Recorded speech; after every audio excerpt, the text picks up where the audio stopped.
I got a call on my smartphone saying my daughter had collapsed. I quickly caught a taxi and rushed to the hospital, but by the time I arrived, she had already passed away. Why? Tears welled up, and a deep sense of frustration, even deeper than sadness, began to swell inside me. The doctor said it was a heart attack. David, my son-in-law, told me in a calm voice. The 3 granddaughters who had come with him were crying their hearts out. It's no wonder they were so upset by this sudden occurrence. They're still teenagers, at such a sensitive age. I couldn't help but hold all 3 of them tightly. Then, we had my daughter's funeral. Her boss and colleagues from work attended the service, mourning her untimely death. But that night, David said something unexpected. I'm marrying the president's daughter, so I don't need these kids anymore. You take care of them, old hag. Incredibly, he made this outrageous declaration, openly abandoning his family. And just as he said, after the funeral, he disappeared without a trace. When I tried to contact him, his phone was disconnected. What did he plan to do with his daughters? I moved into my daughter's house to take care of my 3 granddaughters. One day, when I returned from shopping, I heard loud laughter coming from the living room. The grandkids were laughing at something. And then they quickly grabbed a piece of paper that had just come out of the printer and handed it to me. Looks like Dad's going to hell now, huh? My youngest granddaughter smiled sweetly as she spoke.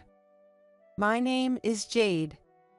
I raised my daughter, Helen, as a single mother.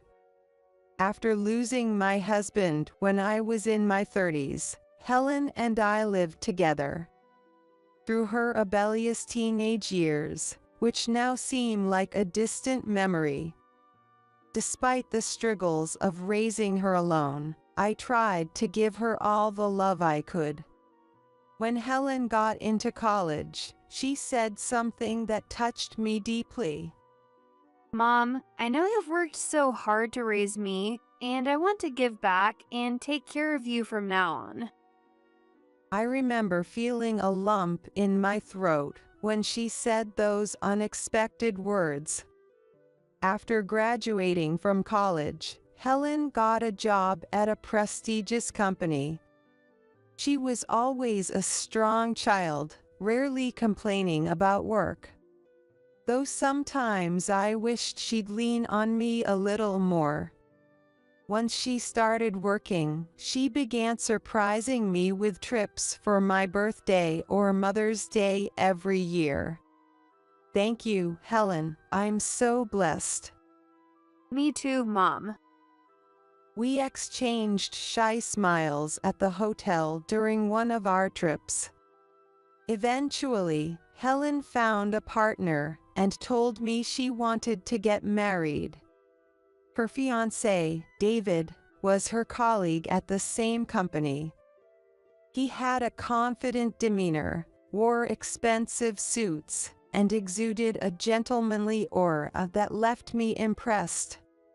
Later, Helen told me that David had been popular among the female employees since he was a new hire. Handsome, tall, well-groomed, and an elite in the company. It was no wonder. I couldn't help but wonder what made him choose Helen. Why did I choose Helen? Well, she's incredibly dedicated to her work, and she's also very devoted to her family. That's something I admire about her, and I couldn't help but be drawn to her.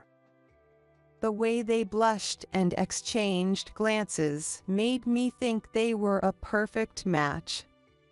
They got married and, a few years later, had 3 children.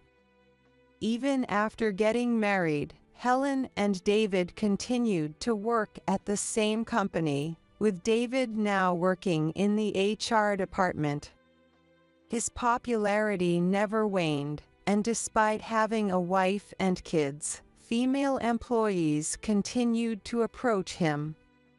Helen began to express her concern about how easygoing David was with everyone. He gets all these lunch boxes from different women. He says he refuses them, though. Don't worry, David seems like a trustworthy guy. I hope so, but you know, some people just enjoy stealing others' partners. I've never seen that, but is that really a thing? Nodding vigorously, Helen munched on some cookies. Since giving birth, I've noticed she's become stronger in many ways. As a wife and mother, she's grown, updating her inner self. But whenever she's troubled, I always make sure to lend an ear. As for my granddaughters, there's Emily, the eldest, and the twins, Martha and Fiona, all girls and very close. The 3 sisters have grown up well, with Emily now in her 3rd year of middle school, and Martha and Fiona in the 5th grade. Despite the age difference, they all share a love for mystery novels. Last Christmas, they asked for the complete works of Arthur Conan Doyle. I wondered if that was something for kids their age to read. But all 3 of them just laughed together and said, "Weary mystery nerds." Their room is apparently filled to the brim with mystery novels. I usually see my granddaughters during summer break when they come to stay with me, and they are always so attached to me. Grandma, let's go to the movies. They're re-showing Agatha Christie's work. And we want popcorn too. Even if it's just for a few days, when I see their beaming faces, I can't help but want to do everything for them. All right, let's go. My daughter has warned me not to spoil them too much, but that's easier said than done. One summer, during a heat wave, I received a call on my smartphone saying Helen had collapsed. What, David, is this really true? My hands trembled, and it felt like my heart was being squeezed. But David, on the other end of the line, calmly, almost as if it were just a routine message, told me which hospital Helen was in. I quickly caught a taxi and headed to the hospital where Helen and David were. But by the time I arrived, Helen had already passed away. Tears welled up, and a deep sense of frustration, even deeper than sadness, began to swell inside me. Why? I called her name over and over, wanting her to respond. But her tightly closed eyelids never opened again.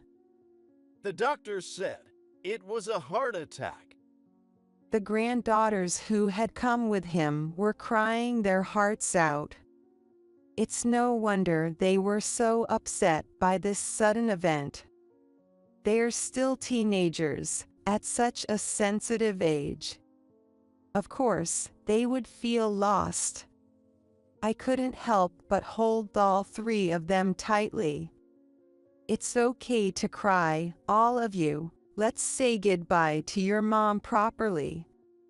As I hugged my granddaughters tightly in the hospital hallway, I looked at David. Why, Helen? Why? He had his back to us, probably trying not to show his tears. It looked like he was crying alone. He wiped his eyes with the cuff of his expensive suit. But for some reason, that cuff didn't seem wet. Sniffling, he turned to face us. Strangely, his eyes looked completely normal, as if he hadn't been crying at all. There were no traces of tears on his cheeks. I'm sorry for losing control. I need to go back to the office and inform them about this. He said this in a calm and detached manner. What? Can't you just call them? What about the girls? Please take them home with you. Jade, I'm sorry, but I'm counting on you. With that, he turned on his heel and left. His demeanor was so calm that it was almost scary. Or maybe he was just trying to act like it's no big deal. After that, he kept finding reasons to leave all the paperwork, including government paperwork, to me. Important business meetings, unmissable client dinners, those were his excuses. During the wake and funeral, he kept fidgeting with his smartphone. This is from a client, and it seems one of my subordinates caused some trouble, so I need to deal with it. But there are so many people from your company here too. Helen and David's colleagues, from superiors to subordinates, had come to pay their respects. There were bosses who shed tears over Helen's untimely death, female coworkers who had lunch with her, and younger colleagues who admired her. Everyone shared memories of Helen, saying how she was always looking out for others. They spoke of her outstanding work and how she came up with ideas that no one else could, leading to great successes. I had never heard about her work from Helen herself. Learning about this unknown side of her now filled me with a sense of inadequacy. You're the primary mourner, so you should properly greet everyone. When I gently reminded him, David sighed with annoyance. All right, all right. At that moment, a woman approached David. David, my deepest condolences. The moment she saw me, she quickly changed her tone. I found it suspicious, but David seemed unconcerned, even pleased, to see her. Laura, thank you for coming despite your busy schedule. Oh, Jade, this is Laura Wilder. David suddenly became very talkative and even mentioned that she was the daughter of the company's president. Watching them, I couldn't help but notice how unusually close they seemed. It seemed they weren't old friends or childhood acquaintances either. Even at the funeral, Laura wouldn't stop clinging to David. As if to say, this is my place, right by his side. My gut feeling, which I wished would stay quiet, was telling me something was off. That night, after the grandkids were asleep, I confronted David about his relationship with her.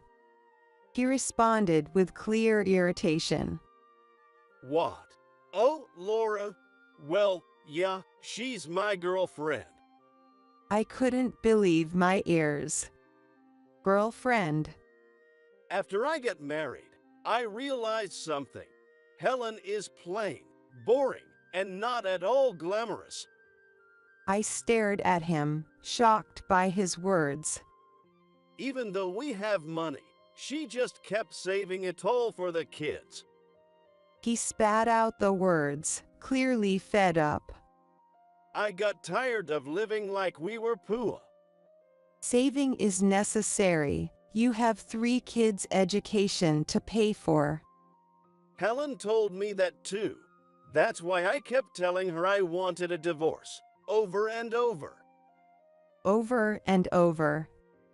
But she refused every time, saying it wouldn't be good for the kids. She wanted to wait until they were adults. Maybe, as someone who grew up with a single parent, she didn't want her daughters to go through the same thing. She always put the kids first, and I was always last. She's just too serious, and I'm sick of it. I couldn't understand him. What kind of family doesn't prioritize their children? He was an adult, yet he seemed to only think of himself. As he fiddled with his smartphone, David said in an irritated tone, That's why I started dating Laura, to blow off some steam, and then I realized I'd be better off without Helen. I was speechless, unable to say anything, but he continued without a hint of shame.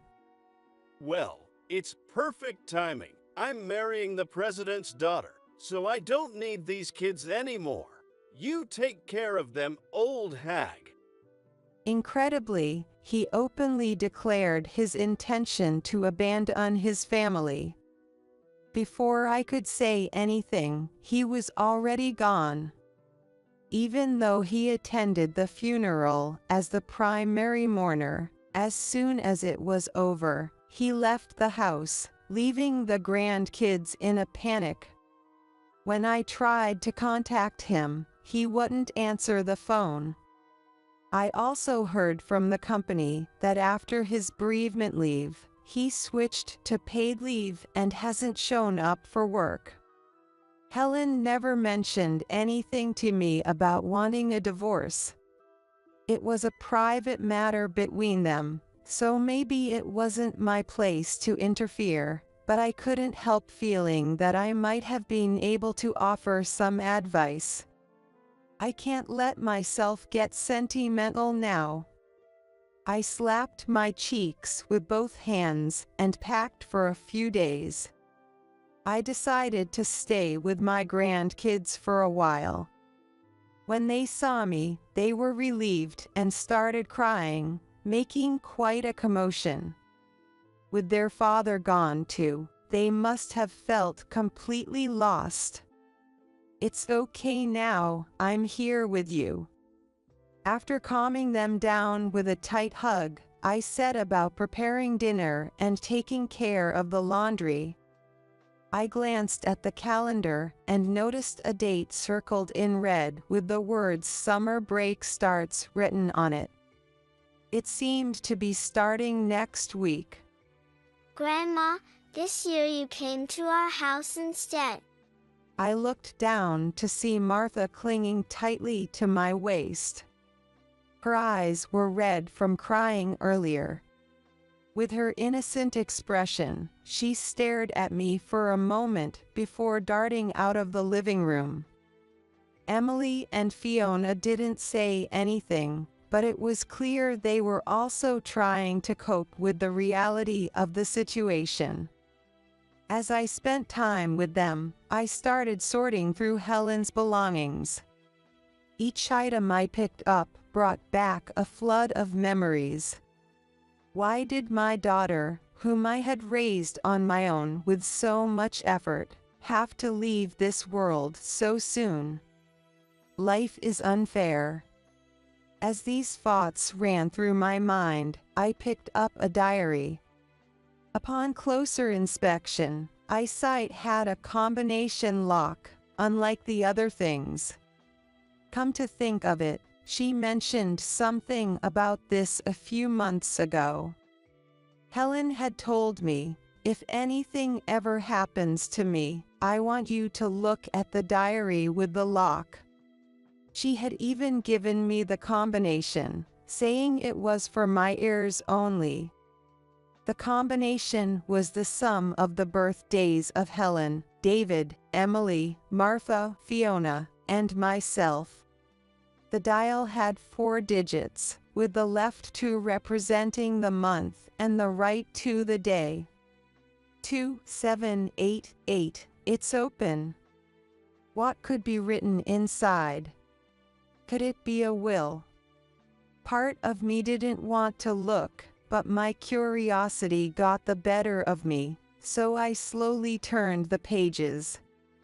If you're reading this, it means I've already left this world. These words at the beginning startled me.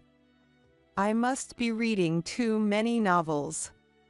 Shaking off the initial shock, I continued reading, only to find something that made me doubt my eyes. This can't be true. The diary detailed Helen's suspicions about David's infidelity and the steps she took to gather evidence. It also mentioned the harsh working conditions at her job. There were records of unreported overtime and evidence to back it up. Even when she reported feeling unwell, she was denied permission to go to the hospital and was even brushed off at times.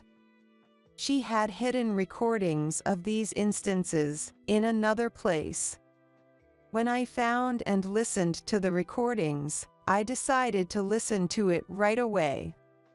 There I heard a harsh voice berating Helen after she asked to go to the hospital.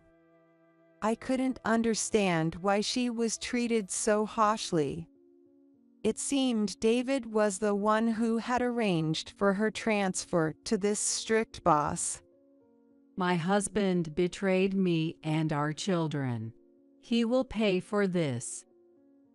The diary ended with this declaration.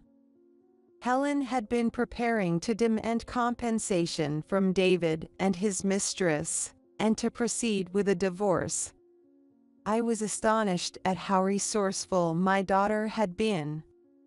But now that I had found these things, Helen was no longer here. The diary and the recordings felt useless, and I threw them aside. The three sisters continued attending school, trying to be strong. I hoped they weren't pushing themselves too hard. I did everything I could to support them, keeping a close eye on them. A week passed, and my grandkids are on summer break. In the garden, 2 potted sunflowers they had brought home from school stood tall, almost ready to bloom. After the break began, the girls started spending a lot of time in David's room. I suppose, as children, they couldn't let go of the idea of him being their father. Knowing what he had done made my heart ache. Even as I sorted through Helen's belongings, I would bring snacks to the sisters. I've brought some orange juice for all of you. They were looking through David's books and scrapbooks, almost like they were searching for treasure. At other times, they would fiddle with the family computer and tablet, arguing about this or that.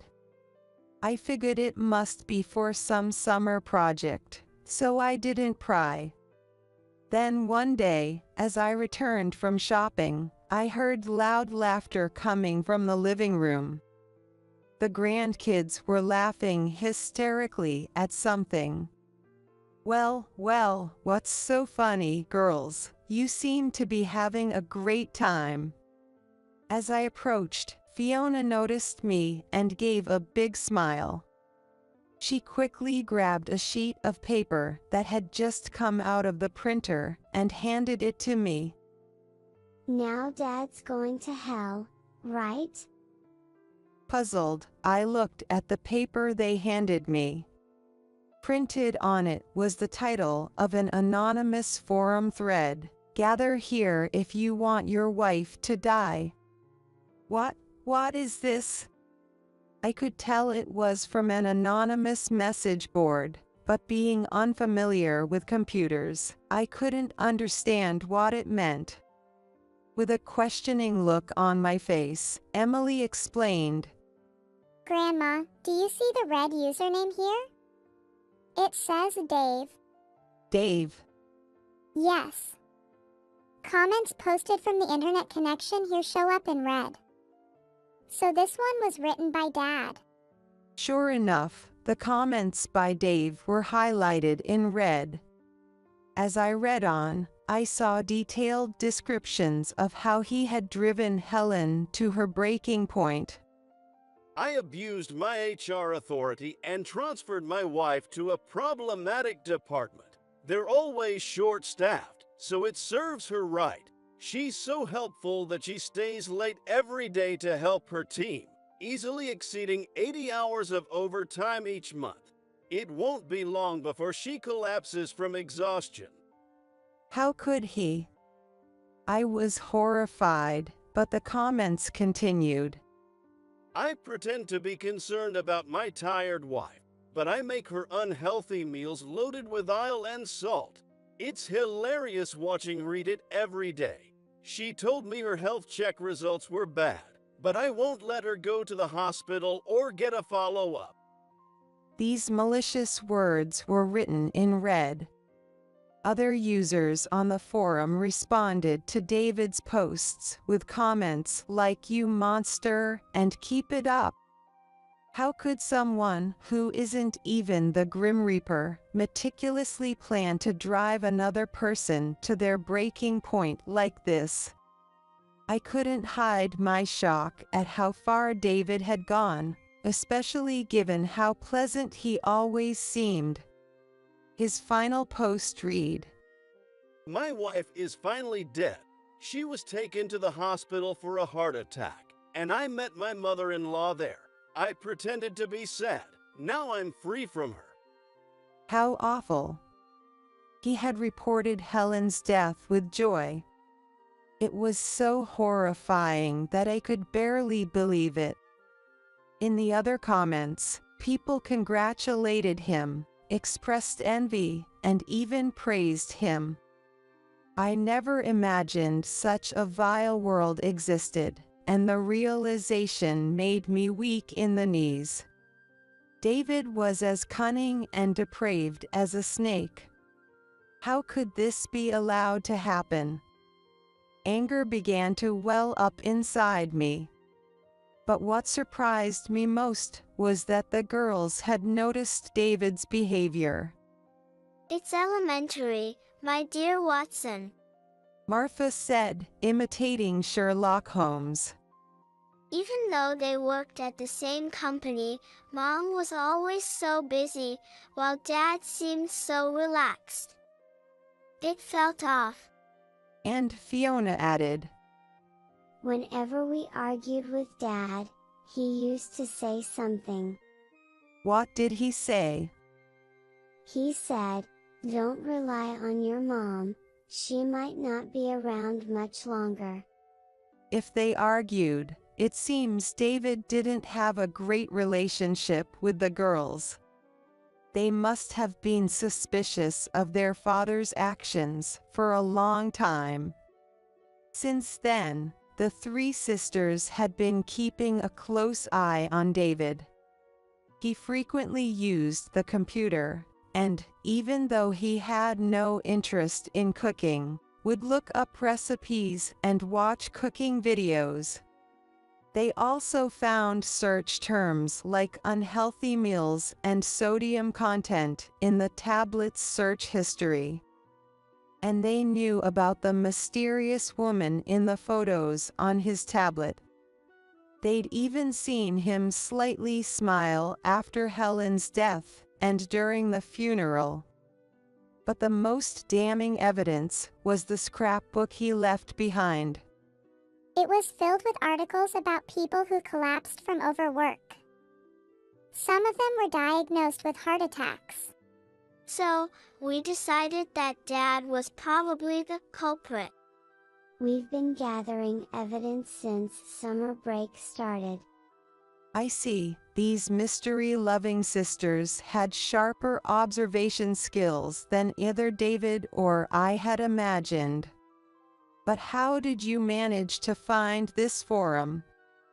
I asked, and Martha grinned proudly. We used the tablet's search history, and I read a book about how to recover deleted history, Watson.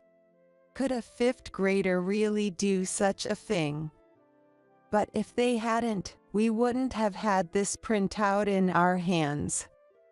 I thought about how lonely and scared these young teenagers must have felt after losing their mother. I recalled their relieved and tearful faces when I arrived at their house. I couldn't ignore how hard they had been trying to fight in their own way. My eyes welled up, and tears began to fall. Grandma? What's wrong? I couldn't let the efforts of these little detectives go to waste. I bit my lip, looked at the three of them, and thought of Helen. He will pay for what he's done. There's no way I'll let David get away with this. I swore that he would face the consequences of his actions as a father. Thank you, all of you. Now leave the rest to me. A few days later, I visited a lawyer I knew. I showed him the evidence the girls had found and asked if it was enough to file for damages. As he looked over the printed forum posts and search history, his face clouded with doubt, saying it might not be enough. Then, could we use this as well? I presented the diary and the recordings that I had found among Helen's belongings. Let me take a look. He flipped through the diary and listened to the recordings. He then said that with the diary added, we had a strong case and could demand significant damages. We might also be able to secure child support. Afterward, I sent copies of the recordings and the diary's contents to Helen's company. I addressed them to her former boss, who had attended the funeral and had shed tears, asking him to conduct an internal investigation. He acted quickly, reviewing the recordings and diary and sharing them with the executives. David's misuse of his HR authority to drive his wife, a talented employee, to her breaking point became known to the executives. They were furious and summoned David. The investigation continued, confirming the facts and gathering testimony from other employees, ultimately leading to David's dismissal. Considering his actions, it was well-deserved. Later, I happened to run into him on the street, but he was unrecognizable. His once well-groomed appearance was gone. His beard was overgrown, and his once fine suit was wrinkled. Jade, you ruined my life. I frowned, wondering what he was talking about. After all, I had lost my beloved daughter. It turned out that his mistress, Laura, had dumped him shortly after he was forced to resign. You're still going to follow me even though I'm like this, right? When he asked her if she'd still stay with him, she coldly replied, What? I can't be with an unemployed old man. They had been living together, but she ended that too, and now he was living alone in a run-down apartment. You bled me dry with the damages in child support. I'm broke. He complained about how his savings were nearly depleted after keeping up with the lavish lifestyle of his former lover. I felt more anger than sadness. I wanted to chase after him and slap that face of his. But the fact that he didn't even ask about the girls showed that he no longer had any love left for his family. With that thought, I resigned myself to the fact that nothing I did would get through to him. Instead of wasting energy hating him, I found much more happiness in focusing on raising my 3 granddaughters. By the way, after David resigned, several executives from the company visited our home. They came to apologize for what happened to Helen. They regretted not being aware of her situation, which ultimately led to her death. They offered a large sum of compensation from the company and asked me to accept it. I was surprised by the sudden offer, but I decided to accept it. However, even with that money, my daughter would never come back. I would never be able to laugh with her again. As I thought about this, I watered the sunflowers in the garden. The large flowers stood tall, blooming beautifully. Thanks to the damages, child support, and compensation, as well as the savings Helen left behind, I was able to raise my granddaughters without any financial worries. Emily started attending a prep school as she prepared for her high school entrance exams. Martha and Fiona began enjoying mystery novels, dramas, and comics, making their days seem full and happy. Still, sometimes I'd see them looking around as if searching for their mother, and it would make my heart ache. Losing my daughter and the girls losing their mother is a sadness we all share. I hope that, as we slowly heal from this pain and loneliness, the four of us can truly smile again. Like those sunflowers, I wish for us to keep our heads held high and live life with strength. Still unable to find the right words, I gently embraced my granddaughter, Wendy. "I'm sorry, your mom is." I told her in a trembling voice that your mom had gone a long way. It was a reality too harsh for a 10-year-old girl. No matter her reaction, I was prepared to support her. When Wendy learned what had happened to her mom, she suddenly smashed the photo frame in the living room. The acrylic frame contained a family picture of Wendy, my daughter, her husband, and me. There are 4 of us. It was only secured at the corners, so even a small effort from her was enough to shatter it. Silently, the photo alone fell to the floor. I couldn't understand her actions and raised my voice without thinking.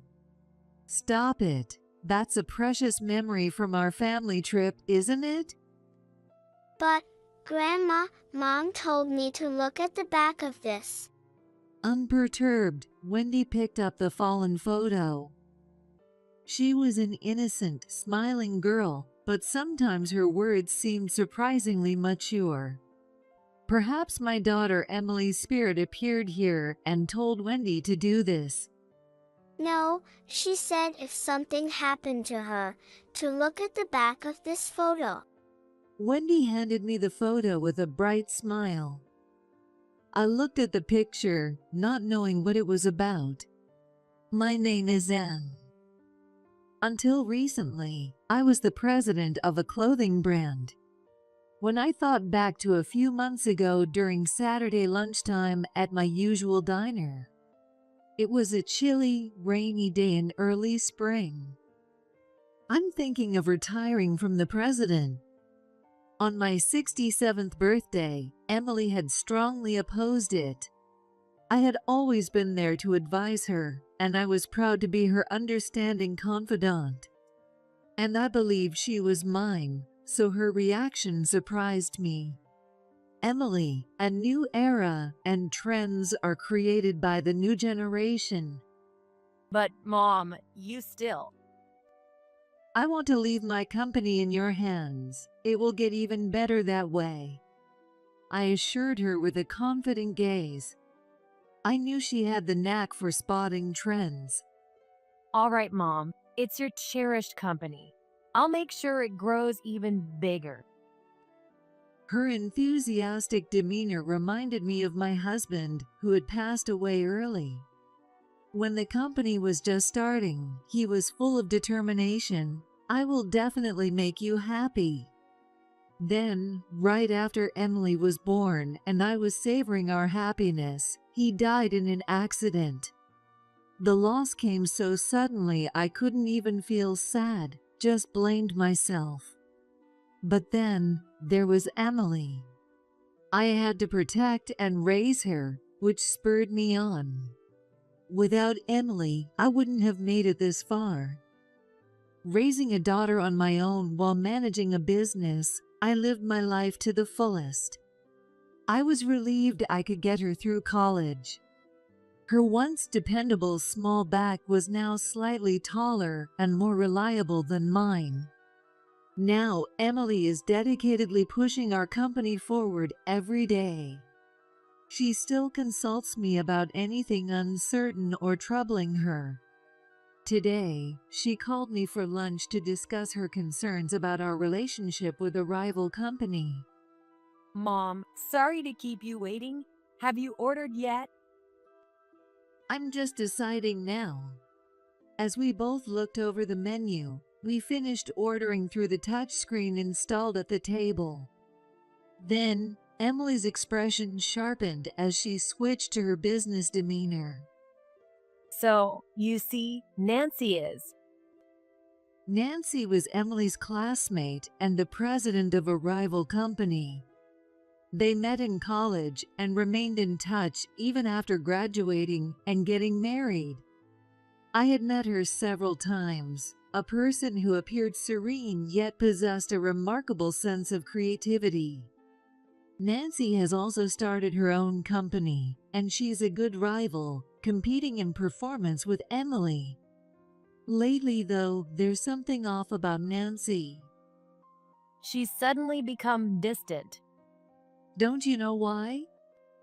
Not really. I've even been blocked on social media, wondering what to do. While munching on her specialty fried chicken with plenty of tartar sauce. What do you think? She stuffed her mouth full as she spoke. We've had these kinds of conversations before. But neither Emily nor I expected that she would become bitter enemies with her childhood friend. It would be best if they could meet and talk, but that seems difficult. And there's a bit about David too. Emily added with a troubled look. David is her husband and also the vice president. Lately, he's been making a lot of mistakes at work, and I have to cover for him. Really? Totally. He forgets his documents at meetings with clients, shows up late to meetings with bed hair. The stories of David's blunders continued, and it was stressful for Emily. I'm grateful to you, Mom. You raised me while running the company, and I really respect that. But Emily continued, looking down. That's why I want to run your company properly, but I hate that he's messing it up. After finishing our meal, we stepped outside. Basking in the early summer sun, I smiled and said, "He's trying his best. Remember, failure is the stepping stone to success. It'll get better." Emily puffed her cheeks, seemingly unconvinced. About 2 weeks after our lunch, we had a family dinner. Our family has a tradition of dining together once a month on the third Saturday. I always looked forward to these dinners more than anything. Since my husband passed away, I had become distant from my relatives, and I didn't have many friends nearby. Having retired from the presidency, I hardly talked to people anymore, so these occasions were especially important. I left home eagerly, arriving at the venue 30 minutes early. The place was a slightly upscale Taiwanese restaurant, renowned as a hidden gem in reviews. Seeing my overly excited self, the staff couldn't help but chuckle. Oh my God. I was guided to a table marked reserved, where I waited for Emily and her family. Glancing outside the window, I noticed someone briskly walking under the street trees. It was Nancy. I leaned forward impulsively, but could only follow Nancy with my eyes through the glass. Since hearing from Emily, I had been somewhat worried. Nothing could be inferred from Nancy's brisk walking, but I wondered what she thought about Emily. As fellow business owners, shouldn't they have things in common? I had few friends in similar positions, but I rarely had fallouts with them. Therefore, it was hard for me to empathize with Nancy's feelings or Emily's. While I was thinking, Emily's family arrived, looking surprised. Mom, you're quite early. I guess I got the time wrong. I laughed awkwardly and urged them to their seats. Emily, her husband David, and their daughter Wendy each took their seats. Wendy is turning 10 this year. Her innocent smile is striking, but sometimes she acts surprisingly mature. We opened the menu and each picked our favorite dishes and sides to order. Grandma, I don't have a single cavity. Wendy announced proudly, showing off her neatly aligned teeth with a smile. Really? That's because you've been brushing well, haven't you? Yes. I brush my teeth morning and night. Wendy boasted, puffing out her chest. It was endearing to watch her, and it warmed my heart. Dad has cavities though, 6 of them. She glanced at David and giggled. Hey, don't tease adults too much. David smiled along though.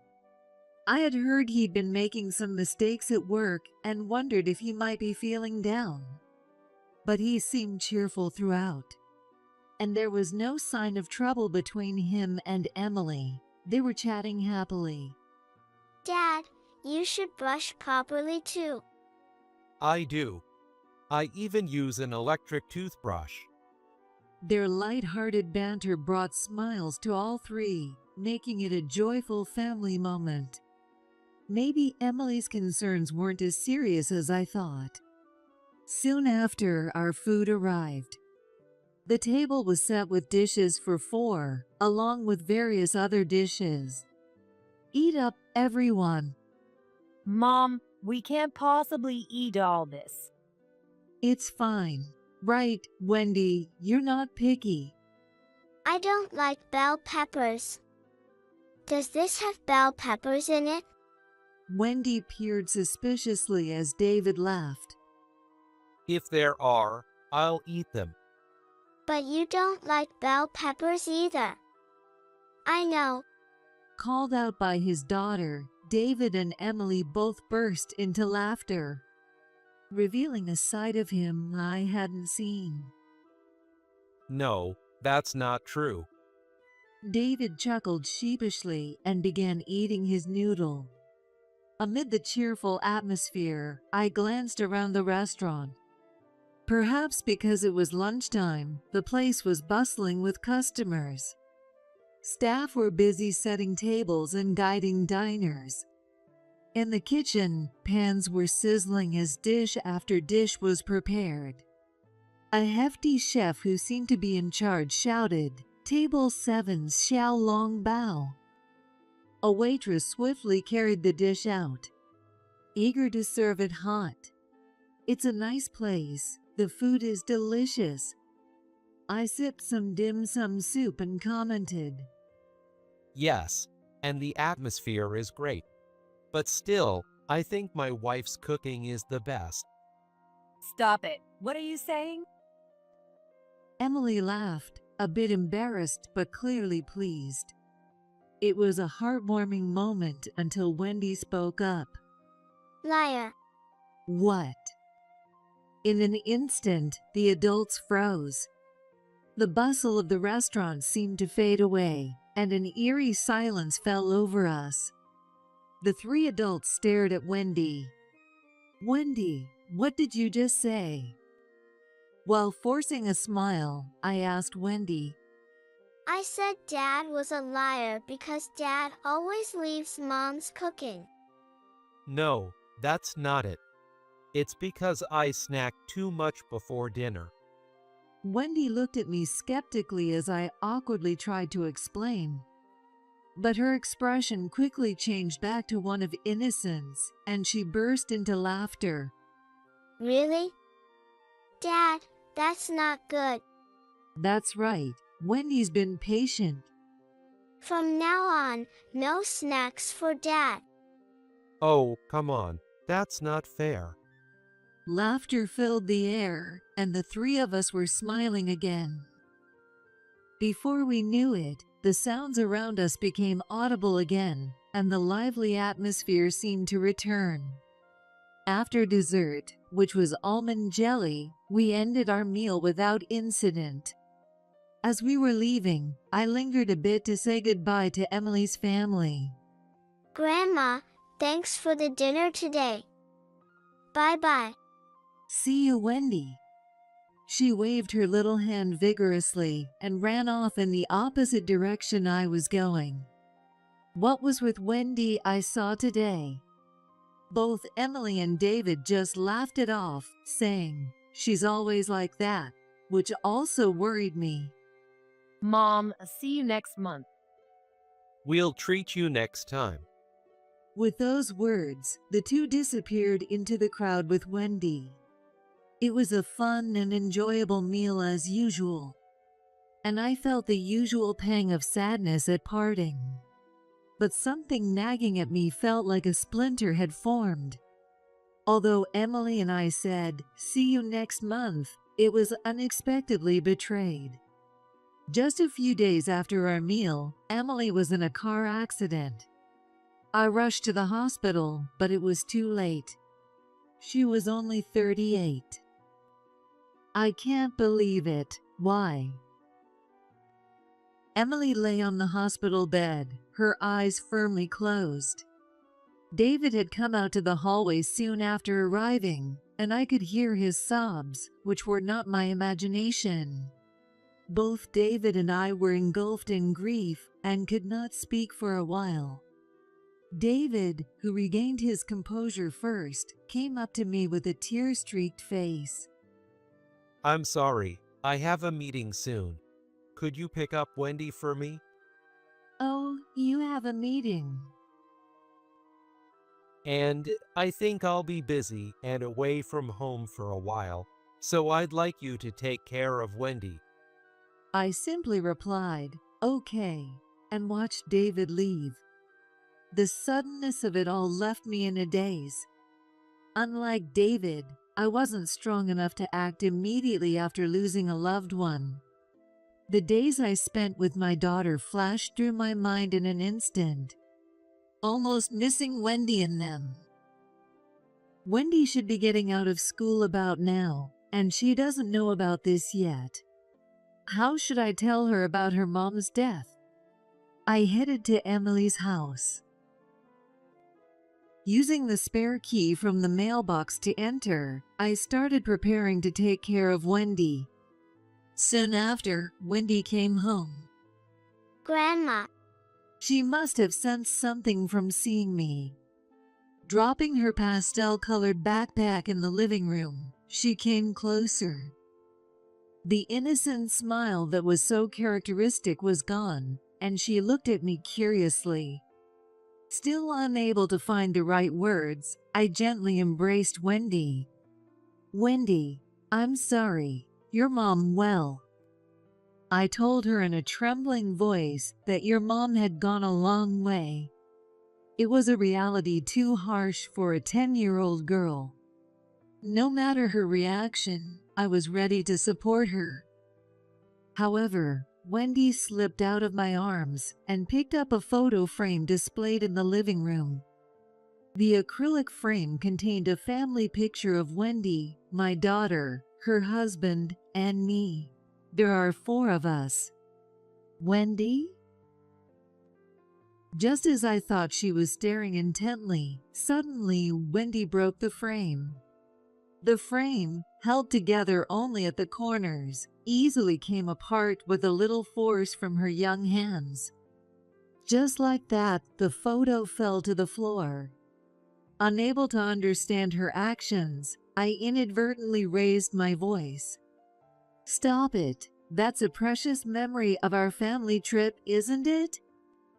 But, Grandma, Mom told me to look at the back of this. Wendy, undisturbed, picked up the fallen photo. Could it be that Emily's spirit appeared here and told Wendy to do this? No, she said if something happened to her, to look at the back of this photo. Wendy handed me the photo with a bright smile. I looked at it, puzzled, and turned it over. On the back, in Emily's handwriting, it read, "I am being targeted by my husband." The hurried writing seemed to convey an urgent message. Targeted by her husband, David. What did that mean? I had never heard such a thing from Emily. Could it be that only Wendy and Emily knew about this? Could this message be related to Emily's death? Could David have? He hadn't shown any signs, and he had been at the hospital with me, mourning Emily's death. My thoughts were swirling, becoming more confused. Then David returned, muttering to himself. Damn, I forgot my documents here. Seizing the opportunity, I confronted David. David, we need to talk. Come here, please. No, I have a meeting. David seemed to be avoiding the conversation, as if he was hiding something or knew something he didn't want to be known. I quickly blocked his path with the message on the back of the photo. What is this? David glanced at it and muttered, "Damn," under his breath before looking away. I pressed him further. Answer me. This is Emily's handwriting. I don't know anything about it. My wife has just died, and you bring up this distasteful prank? Emily told Wendy to look at this if something happened to her. Why don't you know? Emily? David was clearly agitated, his eyes darting around as he began to sweat. No matter what I asked, David kept denying any knowledge. Then Wendy quietly added, It makes sense that Dad wouldn't know. Mom and Dad never talked about anything at home. Wendy, stop it. Mom said it was pointless to talk to Dad. He never listened to her anyway. But when we met last time, you two seemed to be getting along well. That was just trying not to worry you, Grandma. That's why they pretended to get along. Wendy, stop talking nonsense. It's the truth. Dad's the liar. Who are you calling a liar? David, enraged, raised his fist. I thought he was going to hit Wendy, so I instinctively jumped on him. Stop!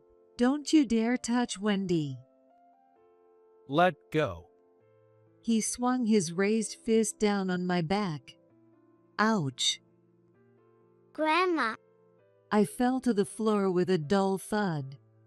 Wendy came over and looked into my face, her eyes brimming with tears. If things continued this way, both of us might end up being hit by David. He was mumbling something, his face red and his shoulders shaking. It's all her fault. Everything. I didn't know whom he was blaming. I managed to get up and urged Wendy to go outside. No. I'm not leaving without you, Grandma. Tears finally spilled from Wendy's eyes. She clung to me crying, while David continued to mutter to himself. Holding my aching back, I crawled toward the entrance. Noticing this, David shouted, "You're not getting away," as he picked up a pair of scissors and started to chase us. We were just a few steps from the door, but it wasn't enough. "Help!" I shouted as I shielded Wendy. That was when it happened. The door suddenly opened and someone burst in. No. With a mighty yell, Nancy appeared. Using her business bag as a shield, she charged at David and pushed him back. David stumbled and fell to the floor. Nancy then pinned his arm behind his back and held him down on the floor. Give it up. I've called the police. What have you done to them? Ouch! Who the hell are you? Taken aback by the unexpected arrival, both Wendy and I were shocked. Nancy, why are you here? Oh, Anne, long time no see. Emily asked me to look after you too. Nancy explained that she had made a promise to Emily. It was when Nancy's company was struggling, and she had consulted Emily about management strategies. Following Emily's advice had gradually improved her business. In gratitude, Nancy had told Emily to call on her if she ever needed help. Well then, if something happens to me, please take care of Wendy and my mom. Although Nancy didn't fully understand at the time, she had always kept that promise in mind. I knew Emily had a way of foreseeing things, so I believed that something might happen eventually, though I hoped it wouldn't. Nancy chuckled wryly. That's why I started investigating what was going on around Emily. As the investigation by a private detective progressed, concerns about David began to arise. Initially, since he was Emily's husband, it wasn't unusual to think he might be involved in some related matters. But then, it became clear that there was something abnormally wrong. What do you mean? You must be aware that he had Emily cover for his mistakes at work. Of course, I knew that. But what does that have to do with this? David groaned in frustration and exclaimed, "It's all her fault." Emily was always helping me, meddling unnecessarily. It was annoying. Annoying? You felt that way? My self-esteem was damaged.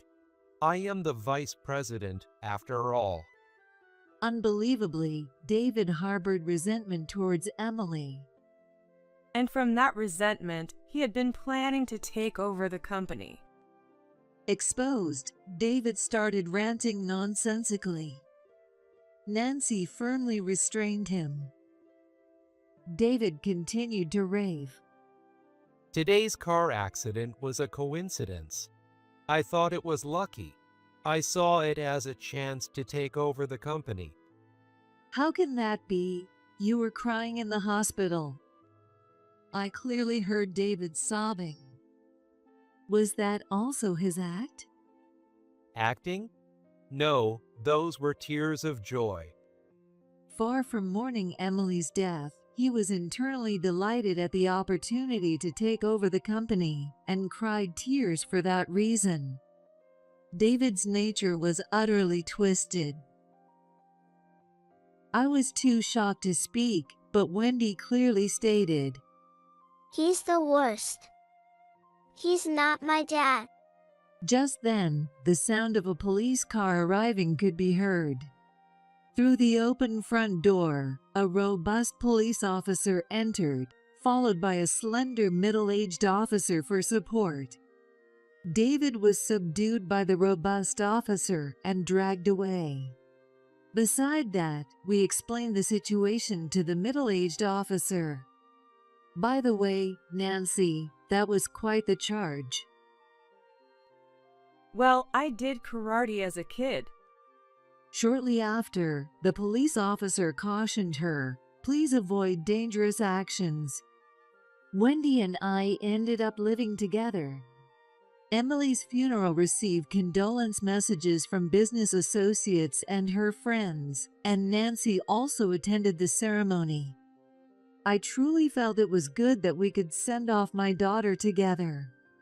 After the interrogation by the police, I saw David again a few days later, and he looked haggard. A large bruise had formed on my back where he had hit me. On Nancy's advice, I went to the hospital, got a medical report, and submitted it where necessary. Whether it was because of that or not, David was eventually convicted of assault. I imagine he's in prison now. I decided to legally adopt Wendy and raise her myself. With everything that happened, I felt drained of both physical and mental energy. But I can't afford to fall apart for Wendy's sake. I must protect this child left by Emily. I'll try to hang in there a little longer. I whispered to myself as I watched Wendy's sleeping face. After the funeral, Nancy invited me for tea, and we went to a chic cafe near the station. There, Nancy confessed that she hadn't genuinely disliked Emily. Embarrassing to admit, but I was jealous of Emily. Jealous? Why? I realized that no matter how hard I tried, I could never beat Emily.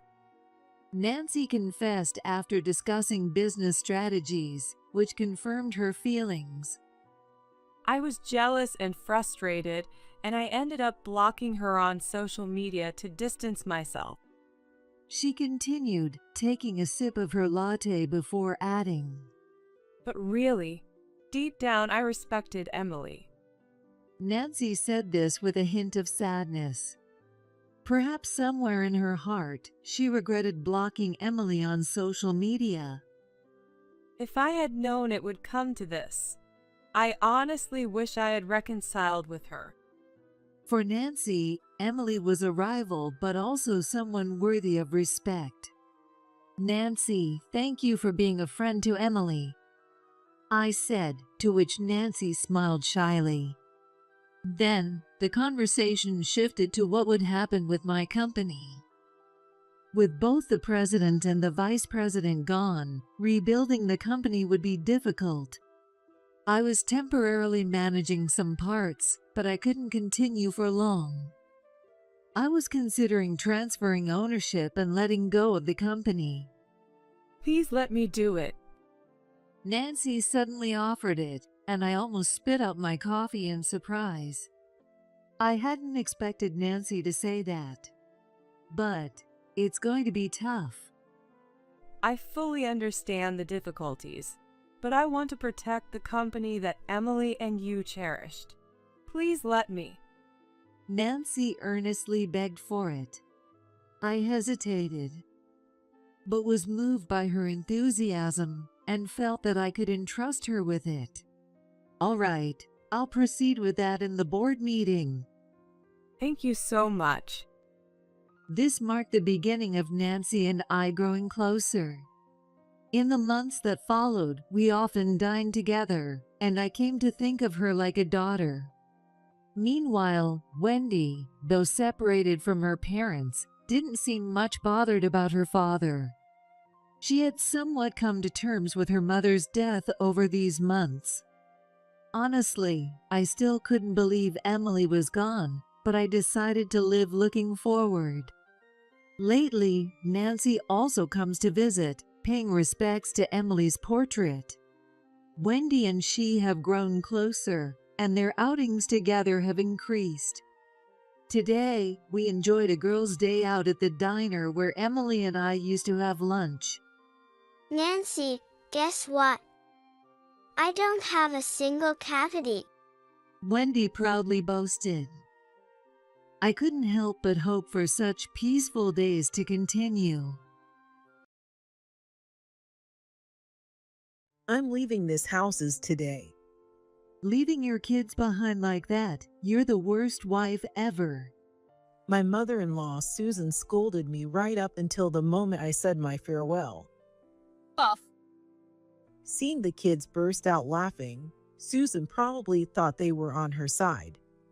Even your own kids are laughing at you. How sad. She looked at me with a smug grin. It's actually her who's pitiful. At that moment, Susan had no idea what was about to happen in the future. My name is Olivia. and I'm a 45-year-old stay-at-home mom. I live with my husband, Kevin, my daughter, Samantha, and my son, Sean. My kids were busy with their school clubs and part-time jobs, and Kevin worked late every night. As for me, I spent my days looking after the family as a stay-at-home mom, leading a busy but fulfilling life. That was until today. One day, my husband suddenly decided that his mom was going to move in with us. I knew Susan had been living alone in her old house since my father-in-law passed away. Kevin had always said he was worried about her, so that part didn't surprise me. But if we were going to live together, we should have talked about it as a family first. Why did you decide something so important like having your mom move in without consulting us? Shouldn't we have discussed it as a family ahead of time? Just shut up. It's already decided. I can't just leave my mom alone at her old place. Kevin never cared about my opinion from the start.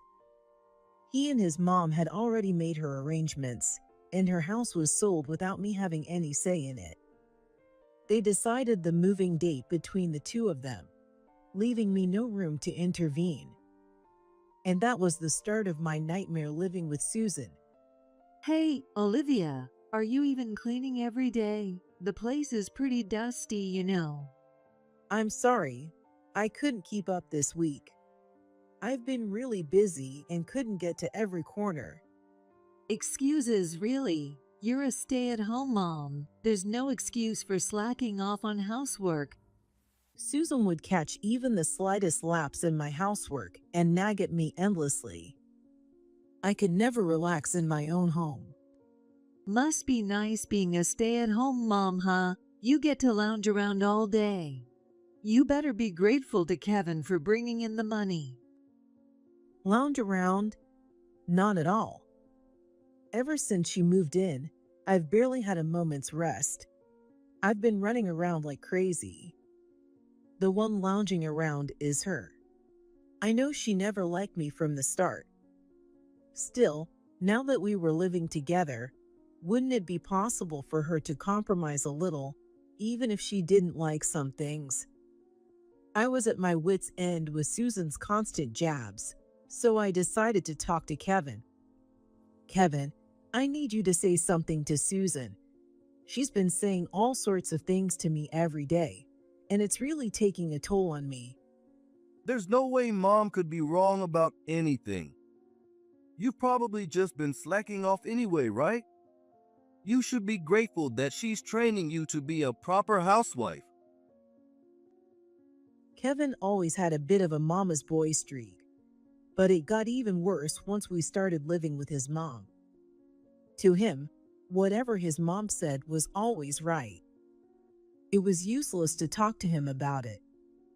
After that, Susan continued to leave all the housework to me, and if she didn't like something, she'd endlessly nag about it.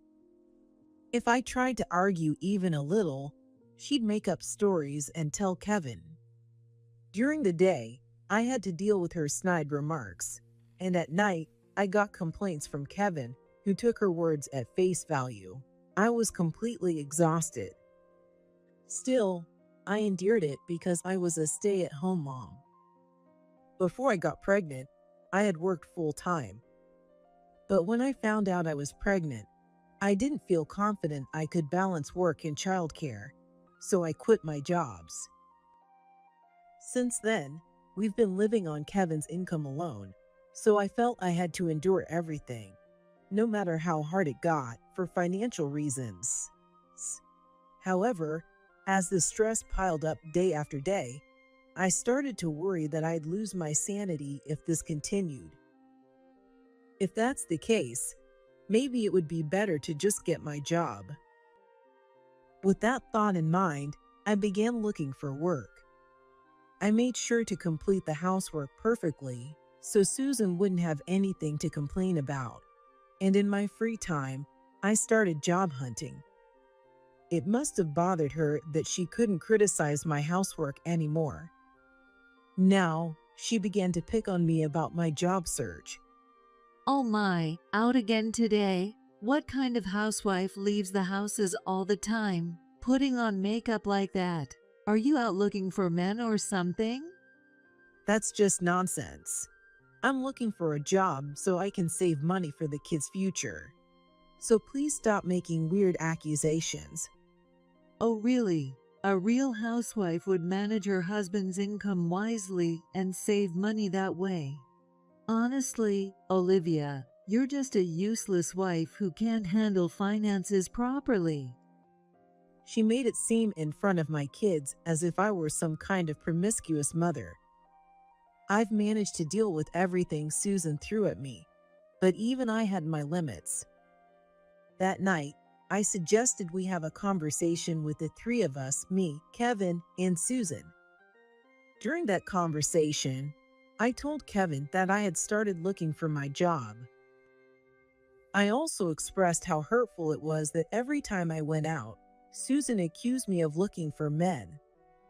I hoped that, even though Kevin was a mama's boy, he would at least put his mom in her place. However, instead of scolding her, Kevin said something completely outrageous to me. Mom has every reason to be suspicious. Frankly, I can't trust anything you say.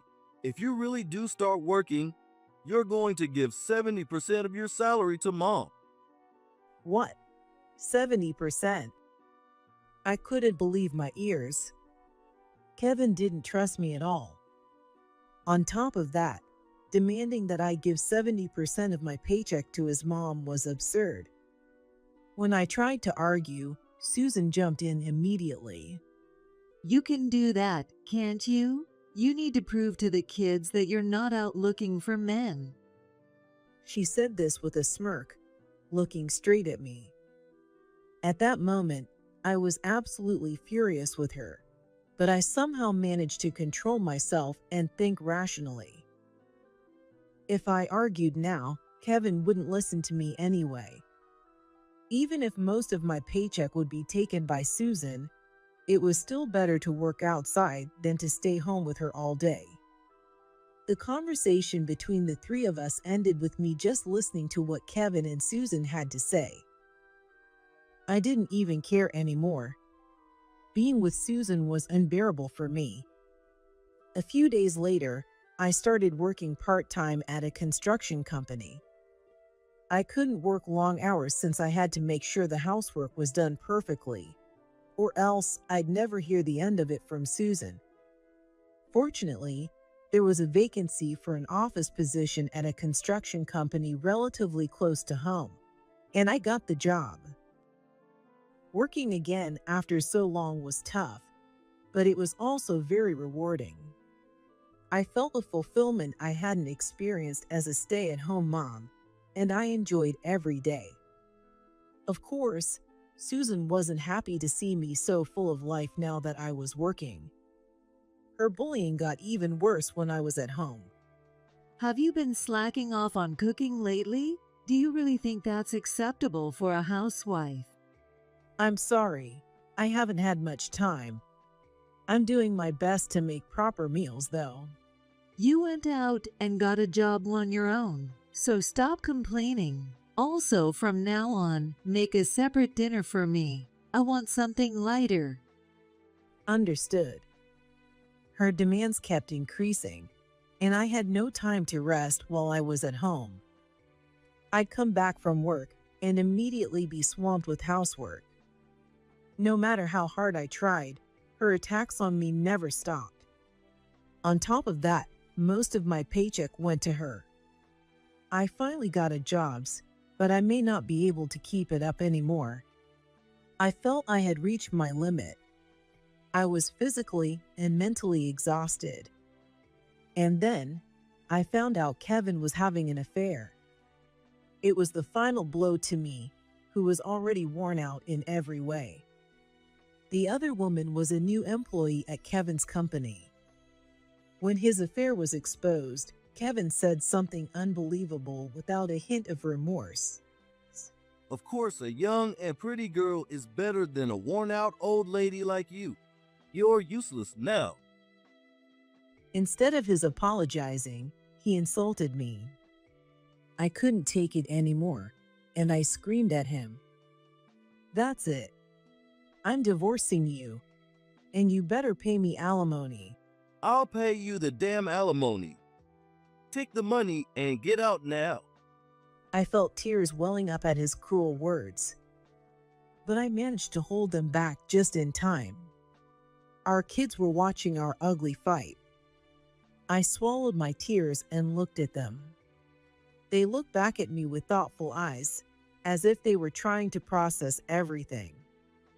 A few days later, Kevin and I got divorced. When it came time to decide whether they wanted to stay with me or Kevin, the kids chose to stay in the house. That meant I would be leaving on my own. Packing up for just one person didn't take long. I quickly gathered my things and got ready to leave. When I was leaving the house, I said my final goodbye to Susan.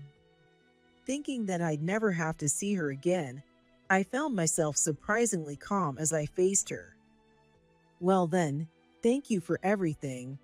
Even if it was a short while, please take care of my kids." Honestly, leaving your kids behind like that, you're the worst wife ever. Kevin is really better off without you. The fact that the kids didn't choose you says it all. Huff. My kids, watching our exchange, couldn't hold back their laughter. Seeing their reaction, Susan seemed pleased and gave me a smug smile. How sad. Even your kids are laughing at you. I took my bags and left the house. Knowing that this was the last time she'd mock me made my steps feel much lighter. After that, I moved to an apartment near the company where I worked part-time. When I told my supervisor about my divorce and asked if I could extend my working hours, he appreciated my work and offered me a full-time position. Once I became a full-time employee, I threw myself completely into my work. When I was part-time, I barely managed to finish everything during work hours. But now, without having to worry about housework, I could help other employees, learn more, and work as much as I wanted. After about a month, I got a call from Susan on my phone. Wondering what she wanted after all this time, I answered, only to hear her pathetic, tearful voice. Olivia, please come back now. I'm struggling so much, I feel like I'm going to collapse. The kids' schedules are all over the place with their activities and part-time jobs, so I have to cook multiple times a day. It's too much. They come back covered in dirt from their activities, and there's so much laundry to do. I'm going to get sick. Isn't Kevin there with you? You're a family, so why don't you all help each other out? That ungrateful son. Kevin is all caught up with some young girl from his office, and he barely comes home. He won't even answer when I call. To be honest, I knew this would happen. Susan calling me because she couldn't handle taking care of the kids. It was all part of the kids' plan. They had seen me struggling under Susan's bullying for so long. Of course, they also knew how their dad always sided with her and only complained to me. When I decided to get my divorce, I naturally planned to take my kids with me. But they stopped me. It's not right for you to be the only one suffering, Mom. Dad and Grandma need to learn their lesson. Yeah, let them deal with the hardships for once. Following the kids' plan, they intentionally stopped doing their usual chores.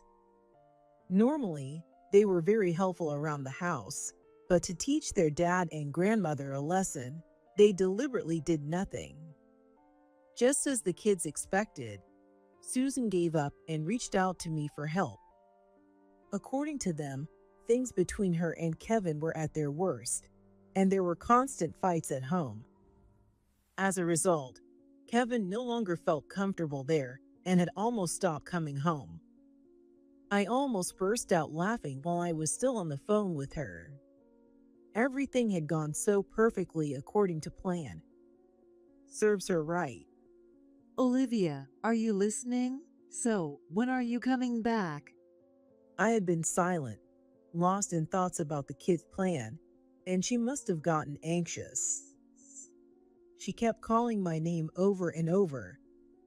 Well, since we're divorced, I'm basically a stranger now, right? Isn't it weird to ask a stranger to come back? Well, I'll talk to Kevin, I promise. So please come back. Let's all live happily together again. When I sighed and spoke, Susan tried to say something convenient for herself. When were we ever living happily together? Not even once. I'm busy, so I'm hanging up now. You all can sort things out as a family. Wait, Olivia, don't hang up. I cut her off and ended the call. After hanging up, I felt more refreshed than I ever had before. This must be what it feels like to finally have peace of mind. Not long after that, I got a call from my ex-husband. He must have made up his mind after being nagged by Susan. He asked me to take custody of the kids. This was the final step in our plan. I knew Kevin couldn't take care of the kids, so he would eventually turn to me. The kids were probably preparing to move in with me already. All right, I'll take custody of the kids. Let's go through the process of changing custody. Also, of course, you need to pay child support every month. You! How dare you talk to me like that? No, I'm sorry. Please take care of the kids. Kevin seemed irritated by my strong response, but he wasn't in a position to argue, so he had to apologize. It must have been humiliating for him to have to beg a favor from the woman he once looked down on. I felt a sense of satisfaction towards my ex-husband. All right, it's time to get ready to welcome my kids. With a bright heart, I hurried home. A few days later, my kids, Samantha and Sean, came to my place. Since both parties agreed to the custody change, it seemed like the paperwork would be done quickly, but the kids couldn't wait and came to my place ahead of time. When I searched for a new place after the divorce, I already knew I'd be taking the kids in eventually, so I rented a spacious house. Kevin wanted to end things with me as soon as possible, so he paid more alimony than usual. Thanks to that, I could afford the rent for a bigger house. As for what happened to Susan and Kevin afterward, it seemed Kevin had a rough time because of the woman he was seeing. Apparently, the woman was also dating another guy from the same department. Kevin got caught up in a love triangle at work, and things turned into a mess. Then it came out that the woman had stolen money from the company, and Kevin ended up being suspected as an accomplice. He must have taken all his frustrations and pent-up stress from work out on Susan. Unable to bear seeing her once proud son in such a miserable state, Susan lashed out at him. Kevin became mentally ill and started missing work often. Susan, in turn, kept blaming him even more, and their relationship turned toxic. You'd think that a mama's boy and his mom would enjoy living together, but it turned out to be quite an unexpected ending. Mom, you're working late today, right? I'll make dinner. I'm off practice today, so I'll help with dinner when I get back. My kids called out to me as I was about to leave the house. Their kindness made me discreetly wipe my eyes. I used to be weak and just endured everything. Because of that, I went through a lot of unfair hardships. But I won't look back on the past anymore. I'm going to live strong for my kids. Thank you. I'm off. I waved slowly to my kids. With their smiles behind me, I stepped out the front door. The sky is clear again today. I looked up at the bright sun and walked forward with determined steps. A few days after their wedding, I was at home when the doorbell rang. I checked the monitor and saw Amanda, Eric's new wife, standing there. I came by because we wanted to talk to you, Hillary. Could you let me in? I opened the front door and invited Amanda into my house. What could this be about? She came to my house alone without an appointment. Eric told me that you're divorced, right, Hillary? She asked me out of the blue. I figured she must have some ulterior motive, but I answered calmly. Yes, it was a long time ago when Eric was just a little boy. But what does that have to do with anything? Well, I wasn't expecting much since you're single, but I was wondering about the inheritance. I mean, even if it's just a formality, I think it's important to check on your assets. Now I understood why Amanda had come here without Eric. This daughter-in-law standing in front of me had come to see how much savings I had. It seemed Amanda realized she wouldn't get any money out of me, so she said, Actually, Hillary, I came here today to ask you for something. Ask me for something? When I asked, Amanda nodded and smiled at me. I started to get a really bad feeling. I want to cut ties with you since you're practically a stranger to me. Amanda blurted out. Practically a stranger? Well, isn't it true? So from now on, we don't want you to have anything to do with our family. I definitely don't want to take care of you when you get old. So let's just cut ties and be done with it. Amanda said this with a cheerful smile, leaving me completely stunned. Seeing that I was at a loss for words, Amanda stood up as if satisfied. Well, then, neither Eric nor I will have anything to do with you from now on, so don't bother contacting us. Goodbye now. With that, she quickly left the house. My name is Hillary. I'm in my 60s, living alone in a rural area, relying on my pension. Back in my younger days, I was a real workaholic and managed to save up quite a bit. I grew up in a poor family, so right after graduating high school, I started working. I didn't have any desire to go to college. Instead, I just wanted to start earning money as soon as possible. I met my husband at the company where I got my first job. He was close to my age, and we gradually grew closer through shared interests until we eventually started dating. When we first met, he was already thinking about starting his own business. I've been saving money all this time to make my dream come true. That's an amazing dream. I'll support you all the way. He smiled happily and said, Then, let's get married when I make that dream come true. He held my hand and made that promise to me. To support him, I worked as hard as I could. Thanks to those efforts, he succeeded in starting his business a year after making that promise.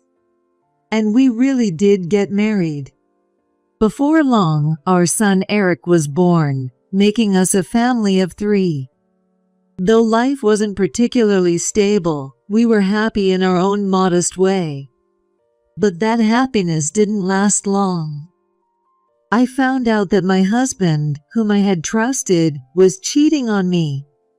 We had many discussions, but in the end, he chose his affair over me, and we got divorced. It was a shock, but I couldn't afford to be depressed. With Eric in my life, I couldn't just stand still. I worked hard, raising Eric on my own, and somehow managed to get by. While we never lived a wealthy life, things were more stable than when my husband was struggling to get his business off the ground.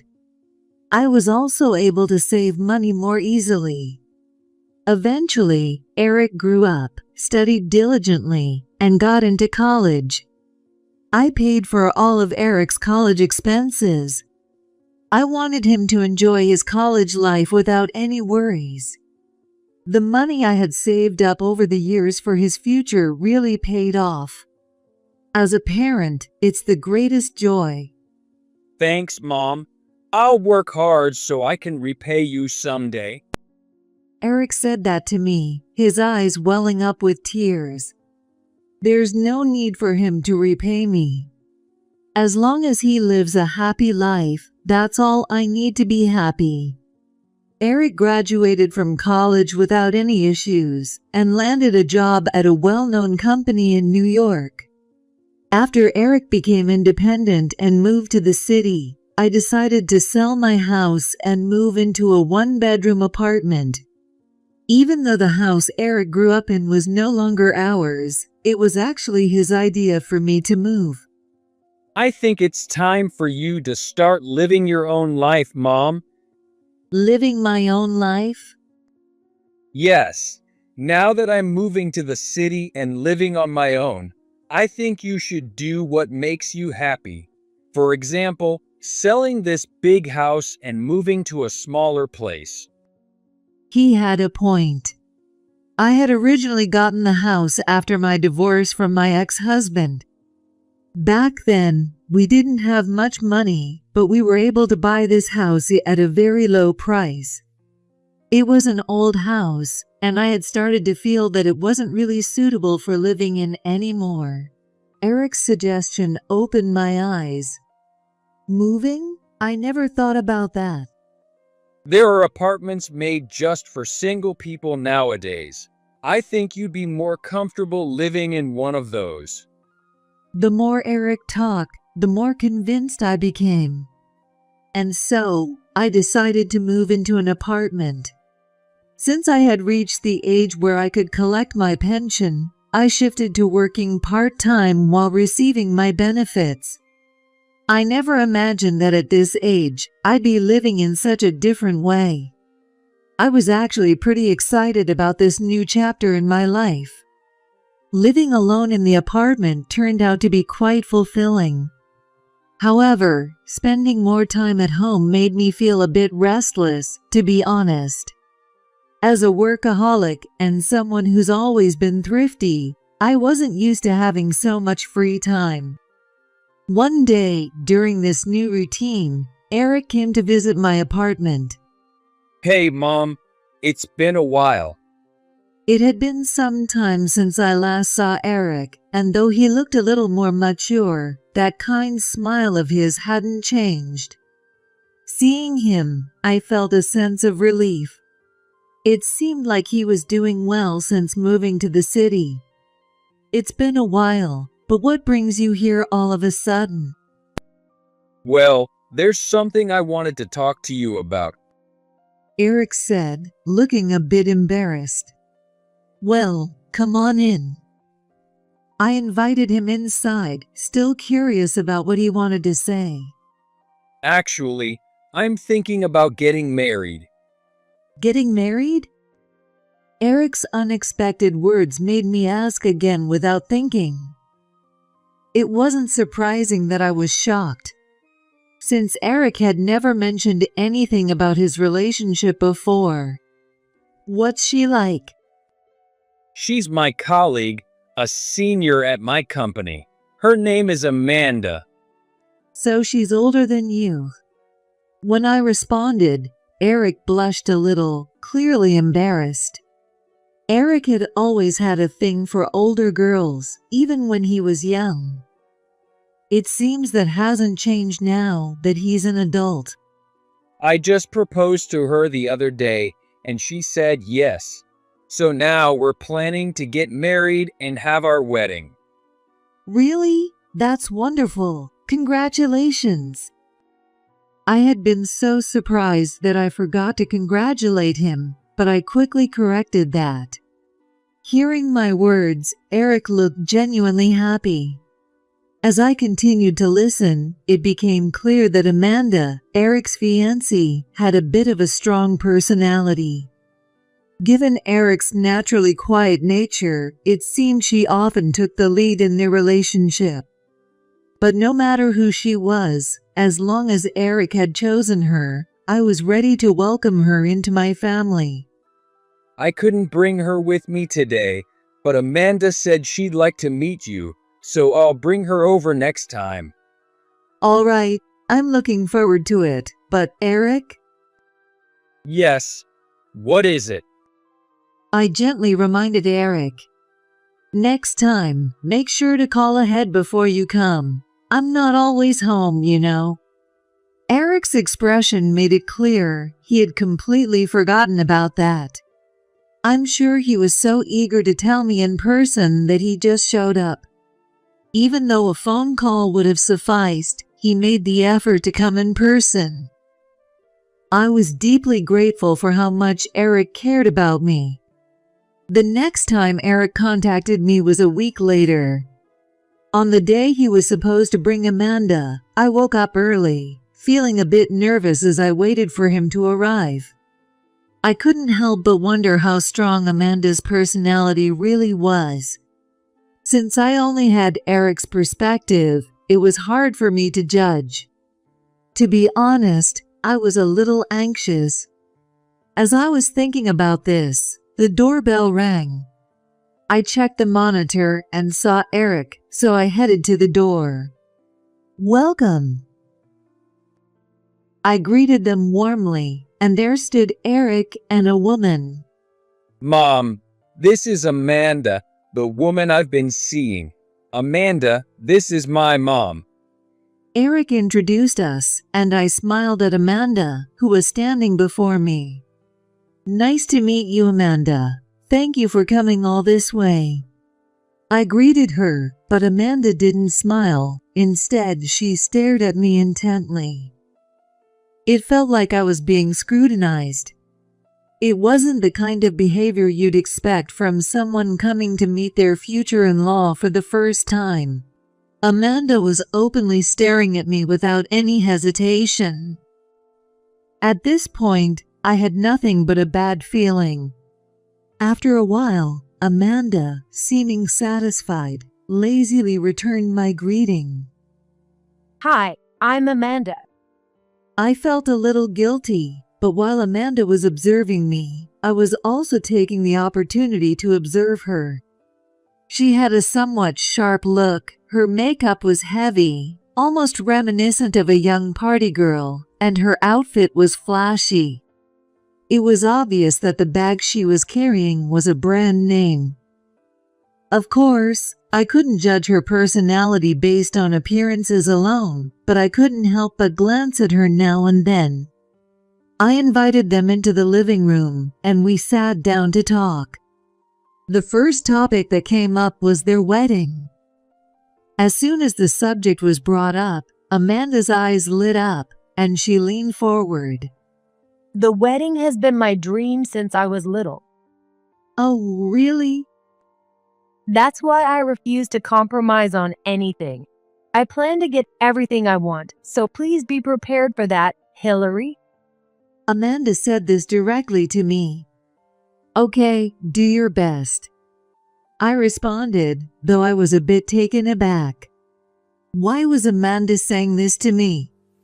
I could understand her telling Eric, her future husband, but I didn't see why she needed to inform me. I glanced at Eric, feeling a bit concerned, but he didn't seem bothered at all, and was smiling at Amanda. That made me even more worried. After discussing some plans for the future, Eric and Amanda finally left. I was relieved that it ended without incident. But Amanda seemed like quite a handful. Her intense focus on the wedding was a bit off-putting, and her disinterest in any other topics was also concerning. I wondered if it was okay to just stand by and watch over the two of them. These thoughts ran through my mind as I reflected on the day's events. But Eric is an adult now, and there's nothing I can do for him anymore. With that in mind, I decided not to interfere further. I thought that would be the end of it, but a few days later, Eric came back again. This time, he seemed unusually down. What happened? A few days after meeting you, Amanda and I went to discuss the wedding plans, but it's going to cost way more than we expected. Eric said this, looking downcast. It turns out that he and Amanda had been making good progress with the wedding preparations. However, during the meeting, Eric was shocked when he saw the total cost. I had expected as much. From the way Amanda talked before, it was clear that she wanted a very lavish wedding.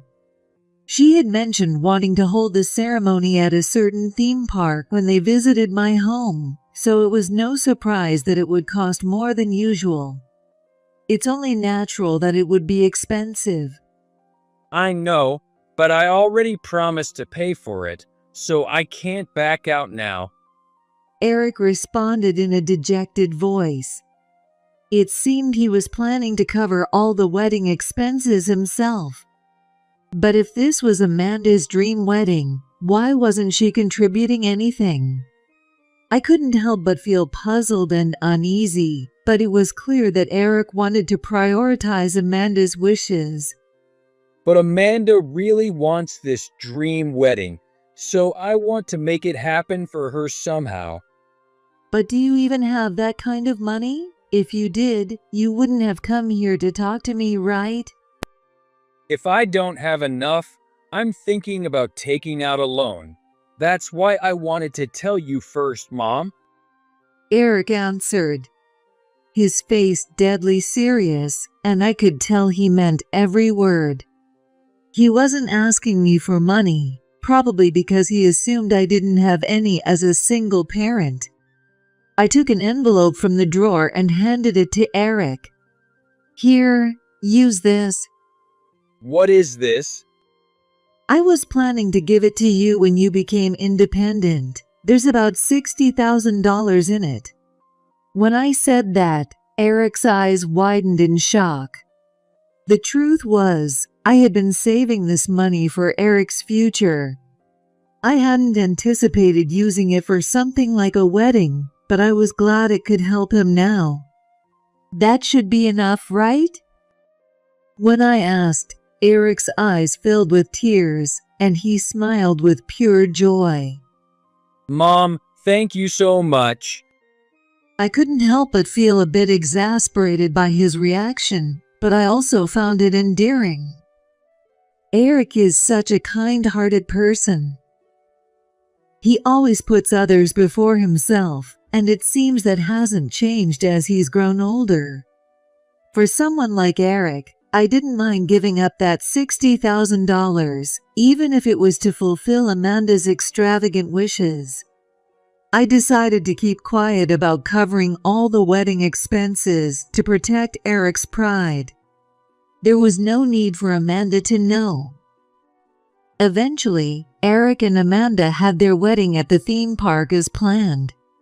When I arrived at the venue, I was amazed by how lavish it was. Given how grand it was, it made sense that it would be expensive.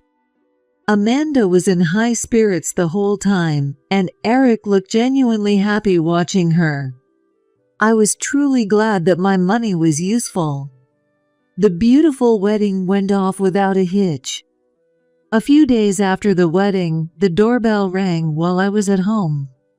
I checked the monitor and saw Amanda standing there alone. Amanda, what brings you here? I called out to her, and she smiled warmly. I came by because I wanted to talk to you, Hillary. Could you let me in? Well, come on in. I opened the door and invited Amanda inside. What could this be about? She came to my house alone without an appointment. I motioned for Amanda to have a seat. She glanced around the house, her eyes darting from one corner to another. As I braced myself for whatever she was about to say, Amanda narrowed her eyes and looked at me. Then she asked me, Eric told me you're divorced, right, Hillary? The unexpected question made me pause as I was about to pour tea. But I quickly smiled gently. trying not to show any sign of being rattled. Yes, that's right. It happened when Eric was very young. Oh, I see. What did you do with the alimony from that? Is there any left? I used it for Eric's education and other expenses, but why do you ask? I responded firmly, still smiling, despite Amanda's blunt questioning. I was a bit shaken, but my irritation with Amanda far outweighed it. Without flinching at my silent anger, Amanda calmly continued. Well, since you're single, I didn't expect much, but I just wanted to check on your assets since you were still technically family. Now it was clear why Amanda had come to my house without Eric. This daughter-in-law of mine wanted to find out how much I had in savings. Even Eric, my own son, didn't know about the money I had saved. I had set a personal rule that I wouldn't tell him about it unless it was necessary, like when I gave him the $60,000. I didn't want to be relied on for money in the future. That savings was something I had put away for myself, and I had no intention of giving it to anyone, not even Eric. Sensing she wouldn't get any more information from me, Amanda said, I see. So with just your pension and part-time work, it must be a pretty modest lifestyle. That's all I needed to know. It seemed I had successfully hidden the truth. Still, I kept smiling as Amanda's gaze became even sharper. Actually, Hillary, I came here today to ask you for something. A favor? I asked, and Amanda nodded enthusiastically, smiling again. I started to get a really bad feeling. Eric and I are now a family. So that means we're a separate family from you now, right? What are you trying to say? I mean, I want to cut ties with you since you're practically a stranger to us now. Amanda declared. Practically a stranger? Well, isn't it true? So from now on, I don't want you involved with our family. I definitely don't want to take care of you when you're older. So let's just cut ties now. Amanda said this with a cheerful smile, leaving me completely stunned. First, she comes to my house unannounced, then starts digging into my finances and personal matters I'd rather keep private. Now, realizing she won't get anything from me, she suddenly wants to cut ties. This is completely outrageous. Is this really how you treat your in-laws? While I remained silent, she stood up as if satisfied. Well then, Eric and I won't have anything to do with you anymore. So please don't contact us either. All right, take care. With that, Amanda quickly left the house. I was so stunned by the whirlwind that was Amanda that I couldn't even respond. For a while, I just stood there in shock, but then I quickly snapped out of it and called Eric. There's no way that my kind-hearted Eric would actually agree to cut ties with me like Amanda said. Thinking this had to be a mistake, I clutched my phone with trembling hands. Thankfully, Eric answered right away. Eric, Amanda just came over and said she wants to cut ties with me. Are you really planning on doing that too? I asked in a panic, and Eric responded as if he had just remembered something. Well, Amanda doesn't want to have anything to do with you, so I think I'll just go along with what she wants. The moment I heard those words, my mind went blank. I couldn't believe it. Eric was really going to let Amanda dictate even something as important as our relationship as mother and son. I was completely disappointed in him. The kind, considerate Eric I thought I knew seemed to be nothing more than a figment of my imagination. I'm grateful to you for raising me, and I appreciate everything you've done. But from now on, I want us to live our lives without relying on each other. Living independently and cutting ties are two different things. But Amanda doesn't want to have anything to do with you, and I think it can't be helped. I was beyond exasperated. At the same time, I was so shocked that I almost blurted out everything Amanda had said to me. But I swallowed my emotions and calmly replied, "Fine, but don't ever rely on me again. Consider the money I gave you for your wedding as the final payment. I won't be helping you anymore." To this, Eric simply responded, "I understand." His response made it seem like he didn't grasp the gravity of cutting ties with his own mother. After hearing Eric's reply, I hung up the phone. For a while after, I just sat there, unable to move. I felt an overwhelming sense of regret, not just for the $60,000 I spent on the wedding, but for how Eric didn't even acknowledge it. I also felt deep resentment toward Amanda, who had driven a wedge between us. But more than anything, I was heartbroken that my bond with Eric had been severed in such a way. A few hours later, I called up my friend and went out for drinks at a bar. This friend is one of my best friends, someone I've been close with since our school days. We know everything about each other, and she knows Eric well too. Wow, it sounds like Eric is totally under his wife's thumb. Yeah, it sure seems that way. I was venting to my friend about what happened that day. She listened to me kindly, nodding along. I tried to act like it didn't bother me, but honestly, I'm devastated. Amanda kept asking about money. It feels like Eric only talked to me about the wedding expenses because they wanted the money from the start.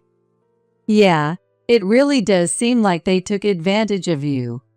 Maybe they figured if they brought up the idea of going into debt, you'd offer to help out. Hearing this from my friend only made me feel worse. I had given $60,000 to my son and his wife, who had turned out to be like this. Honestly, I couldn't help but think I really misjudged the situation. What's going to happen to me now?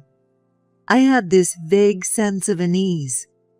Well then, why not use the money you've saved up to do something you love? Do something I love. Surprised by my friend's unexpected suggestion, I looked up. Yeah, go somewhere far away from Eric and his wife. Like, why not move abroad? She said with a cheerful laugh, showing me something. It looked like a plane ticket. The destination was listed as Kuala Lumpur from New York. Malaysia? That's right. I was just about to invite you on a trip. What do you think? Why not visit first before you decide to move? She said this with a bright smile. Whenever I was going through tough times, my friend was always there to support me. She had lost her husband a few years ago and had no children, so she'd been living alone since then. But she seemed to be thoroughly enjoying her life, living independently and full of energy. So, to take my mind off things, I decided to go on a trip to Malaysia with her. I hadn't flown much in my life, so I felt pretty nervous as we boarded the plane and headed for Malaysia. It had been a long time since I'd been on a plane, and I was quite anxious. Everything about Malaysia was new to me. We visited the Petronas Twin Towers, which I'd only seen in pictures, and other tourist spots. I really enjoyed the trip. I've always planned to move abroad.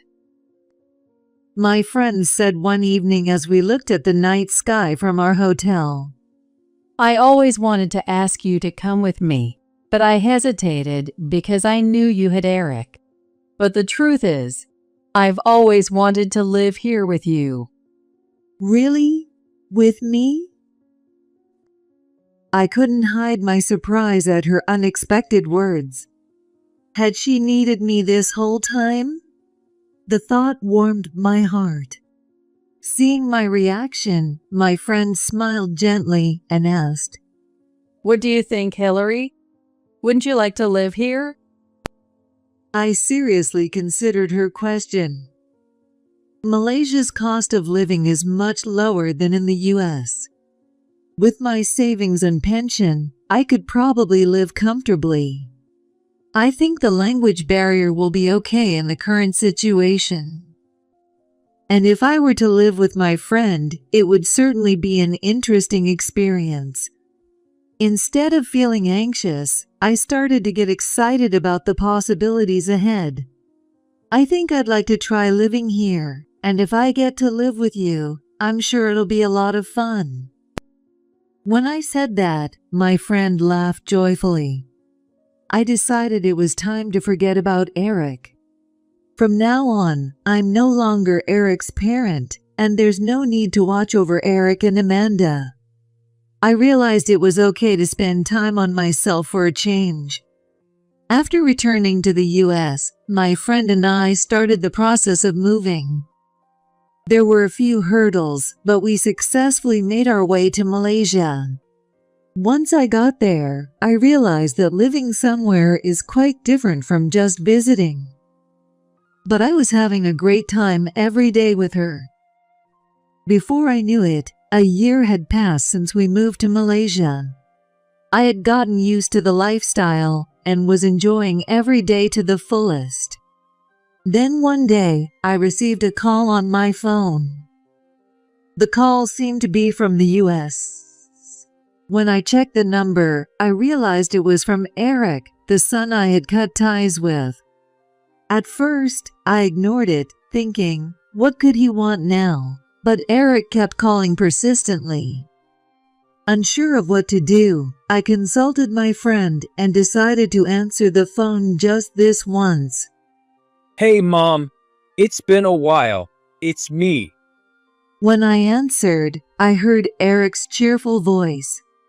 It hadn't changed at all since the last time I heard it. But that didn't mean I could just forget what happened. Who is this? What are you talking about? It's your son. Eric responded happily, but his reaction only made me more wary. Eric and I had cut ties. I never expected to hear from him again. So why was he calling now? I took a deep breath to calm myself.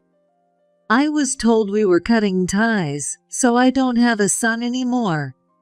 Yeah, I know, and I'm really sorry about that. I'm asking for your forgiveness. Eric's tone was casual, as if he wasn't really listening to what I was saying. I had already decided I would never forgive Eric, but I figured I could at least hear him out. So, what do you want? Well, we had a baby. Eric said excitedly. I motioned for my friend to come over and put the phone on speaker. A baby, Mom. You're a grandmother now. We want you to come meet the baby. Oh, really? Amanda is here with me now. She wants to see you too. I'll put her on the phone. At that moment, Eric passed the phone to Amanda, and that annoying grating voice filled the line. Oh, Hillary. Long time no see. I sighed and decided not to respond to her. My friend, sitting next to me, was shaking with laughter at my obvious reaction. It's your grandchild, Hillary. You should come with gifts and visit us. We went by your house, but we were shocked to find you'd moved. The moment I heard Amanda say this, my suspicions were confirmed. Eric and Amanda must have had the baby and found themselves needing money.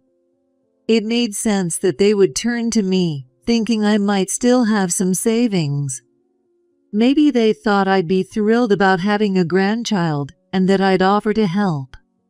From what Amanda was saying, it seemed they hadn't realized I had moved abroad. Hey, Mom, where are you anyway? There's no way I'm telling you that, considering we've cut ties. And since I don't have a son anymore, that child isn't my grandchild. When I said that, there was a stunned silence on the other end. After a moment, they both started speaking, sounding flustered. Come on, you're still going on about that? I already apologized, didn't I? Yeah, Hillary, stop being so stubborn and come see us. I exchanged a glance with my friend. If you can pay me back the $60,000 I spent on your wedding all at once, then maybe I'll forgive you. $60,000 for the wedding? Don't be ridiculous. That was money Eric spent for me. Oh, really? He came to me claiming he didn't have any money, but I guess he didn't tell you that. I told Eric that the $60,000 was a parting gift.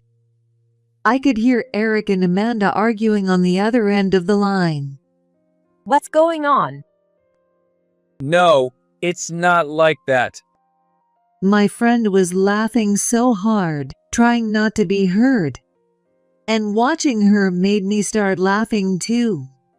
Aren't you ashamed of yourselves? I'm embarrassed to think of you as my family. At this, their attention snapped back to me, and they started desperately saying all sorts of things. Hillary, wait. We're really grateful for the wedding money. So let's just put the past behind us and get along again. I want to see you, Mom.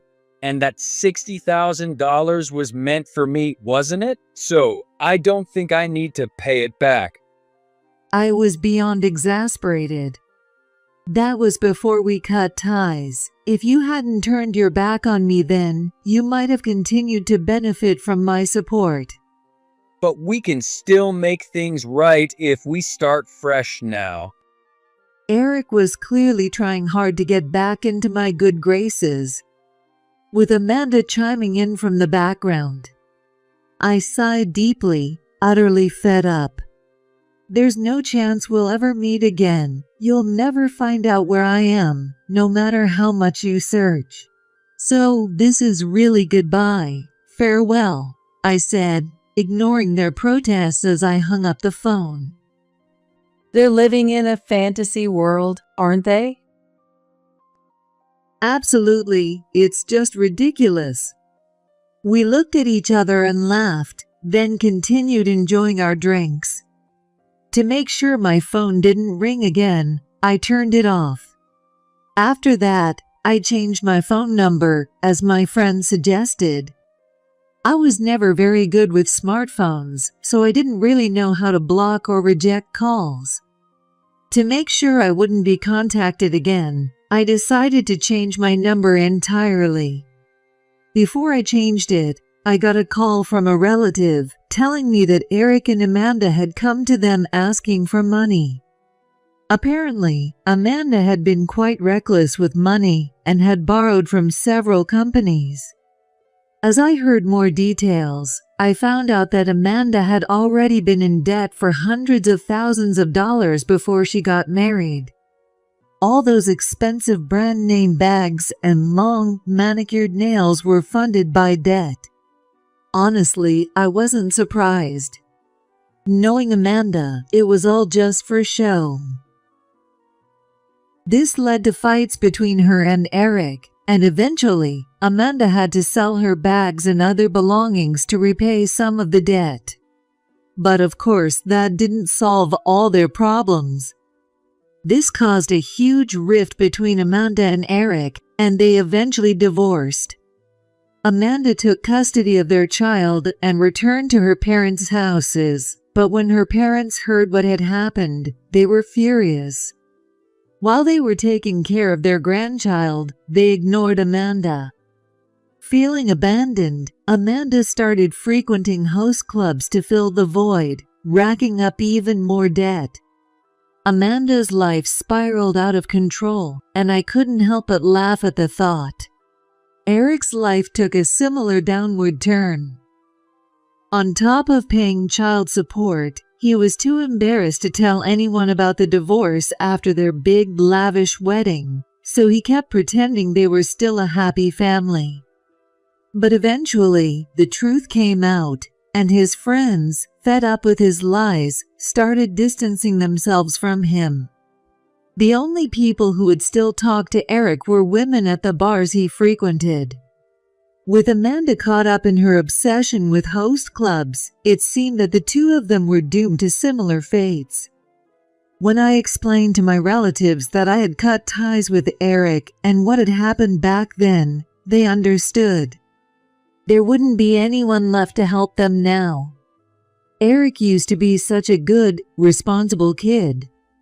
But after he got involved with Amanda, he changed completely. But that's no longer my concern. I've decided not to dwell on the past and to live my own life. Now, I've started making jewelry with my friend. It's just a hobby for now, but maybe one day we'll sell our pieces. My second life is just beginning. Since it's important, I'll say it first. Hand over all the money. What? Money? Seeing my confusion, my sister-in-law Michelle sneered at me. I'm going to manage the money. Don't get ahead of yourself just because you're his wife. What does someone who has not visited this house for 10 years have to say now? Are you planning to disobey? The moment I saw Michelle smirking with that nasty look on her face, at that moment, something inside me, which had been tightly wound since my husband's death, snapped with an audible sound. Obey her? There's no way I'll let this selfish woman take my precious money and time. She'll regret this. My name is Amy. Last week, on my 65th birthday, my husband John's condition suddenly took a turn for the worse, and he passed away. Since then, I've been so busy that I haven't even had time to mourn, and today is finally his funeral. I stare at John's smiling photo. I can't believe this happened so suddenly. I remember a conversation we had not too long ago. He talked happily about how we should start walking to enjoy travel during our retirement, how he wanted to get better at cooking, and how he wanted to take up photography again, which had been his hobby. We never doubted we'd continue to live our lives as usual. My tears almost welled up, but I took a deep breath. I can't stay depressed forever. I can't make him hesitate on his journey because of my sadness. I'm sure he must also be worried about his mother, who has lived with us for years. But I'll take care of her, just like always, so he shouldn't worry. Still, going before his mother, what an unfilial son. My mother-in-law, Susan, has mild dementia. She often repeats old stories, forgets things, or mistakes people. It's like she's gone back to her childhood, sometimes daydreaming or acting selfishly. Her legs and back are bad, so she needs help changing clothes and using the bathroom, but after 7 years of caring for her, I've gotten used to it. Life with just the two of us will probably be lonelier than before. Maybe I'll ask her to tell me stories of my husband's childhood when that time comes. After the funeral was completed without incident, I finished the remaining paperwork and cleanup, and my bereavement leave ended. I returned to my usual routine of caring for Susan, doing housework, and working part-time. John was always naturally present, as if it was the most normal thing, and he was a quiet man. That's why I still don't feel any significant change. On the other hand, when I offer flowers to John, now reduced to a small box, the loneliness overwhelms me. Susan seems to be acting normal, but I think she must be even sadder than I am. She talks to my husband in her memories while looking through an old photo album we pulled out of the closet. On the days I work part-time, I rely on a helper to take care of Susan. It's only twice a week, but it gives me some pocket money and a chance to take a breather. It keeps my mind off things more than staying at home all the time. After going back to work after a long time, finishing my usual tasks and shopping before it got dark, I came home. When I got back, I realized it. Shopping as usual left too much food. John was a big eater. Cooking doesn't feel as rewarding anymore. Again, the loneliness crept up on me. I'm home, I said quietly as I entered the house. It was so soft that Susan couldn't hear, so there was no response. Just as I thought that, a cheerful woman's voice came from inside the house, throwing me off. Welcome back. The helper should have locked the door when she left, so who could it be? Hello, Amy. Michelle? It was my sister-in-law, Michelle. It seemed she had used a spare key to get in. Who gave her a spare key? This had never happened before, so I thought it might be an emergency, but apparently it wasn't. Because she was relaxing and watching TV. I felt a surge of discomfort at the sight. What is she doing barging into someone else's house without permission? Why'd you come over without any notice? I'm not usually the type to speak before thinking. But I couldn't hold back my emotions, and it came out sounding sarcastic. Michelle answered, looking annoyed. Do I need to give notice to come back to my own parents' house? Of course you do.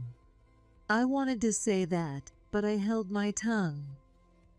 No need to cause any more trouble. She's more than 10 years younger than John, still in her late 40s, and to put it nicely, she's lively and sociable. She probably thinks of herself that way, but to me, she's just loud and careless. Because of her personality, she got along very poorly with her late father. When she left home to get married, she left on bad terms, even cutting ties with her family, and she didn't even attend her father's funeral 5 years ago. I still don't know what she found so displeasing. But I clearly remember her suddenly showing up at John's funeral recently, loudly reminiscing with her old friends and relatives. I'd heard rumors that she's reckless with money and even has debts that her husband doesn't know about. I can see that. Amy, where have you been? Work. You left Mom here alone, locking her in a room all by herself. Michelle gave me a look of disbelief. What a terrible way to put it. I didn't lock her in or anything. I had the helper come while I was working. She should have just left a little while ago. What is this? Paying a helper while you go to work? Does that make any sense? Ridiculous. Instead of going to work, why not just take care of Mom yourself? I was at a loss for words at such an unexpected comment. I've managed to balance my part-time job and caring for Susan for years now. And now she says this, after leaving home so dramatically when she was younger? Michelle noticed the dissatisfaction on my face and let out an exaggerated sigh.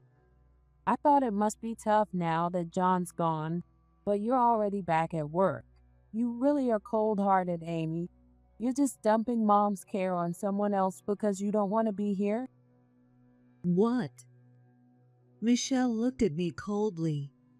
She kept pressing me even more as I became increasingly unsettled. John would be heartbroken if he knew. You're abandoning your responsibilities as his wife. How could you? Being told all this, I couldn't help but feel anger rising within me. I'm trying to face the reality that my husband's gone. Would she be satisfied if I just stayed home and cried?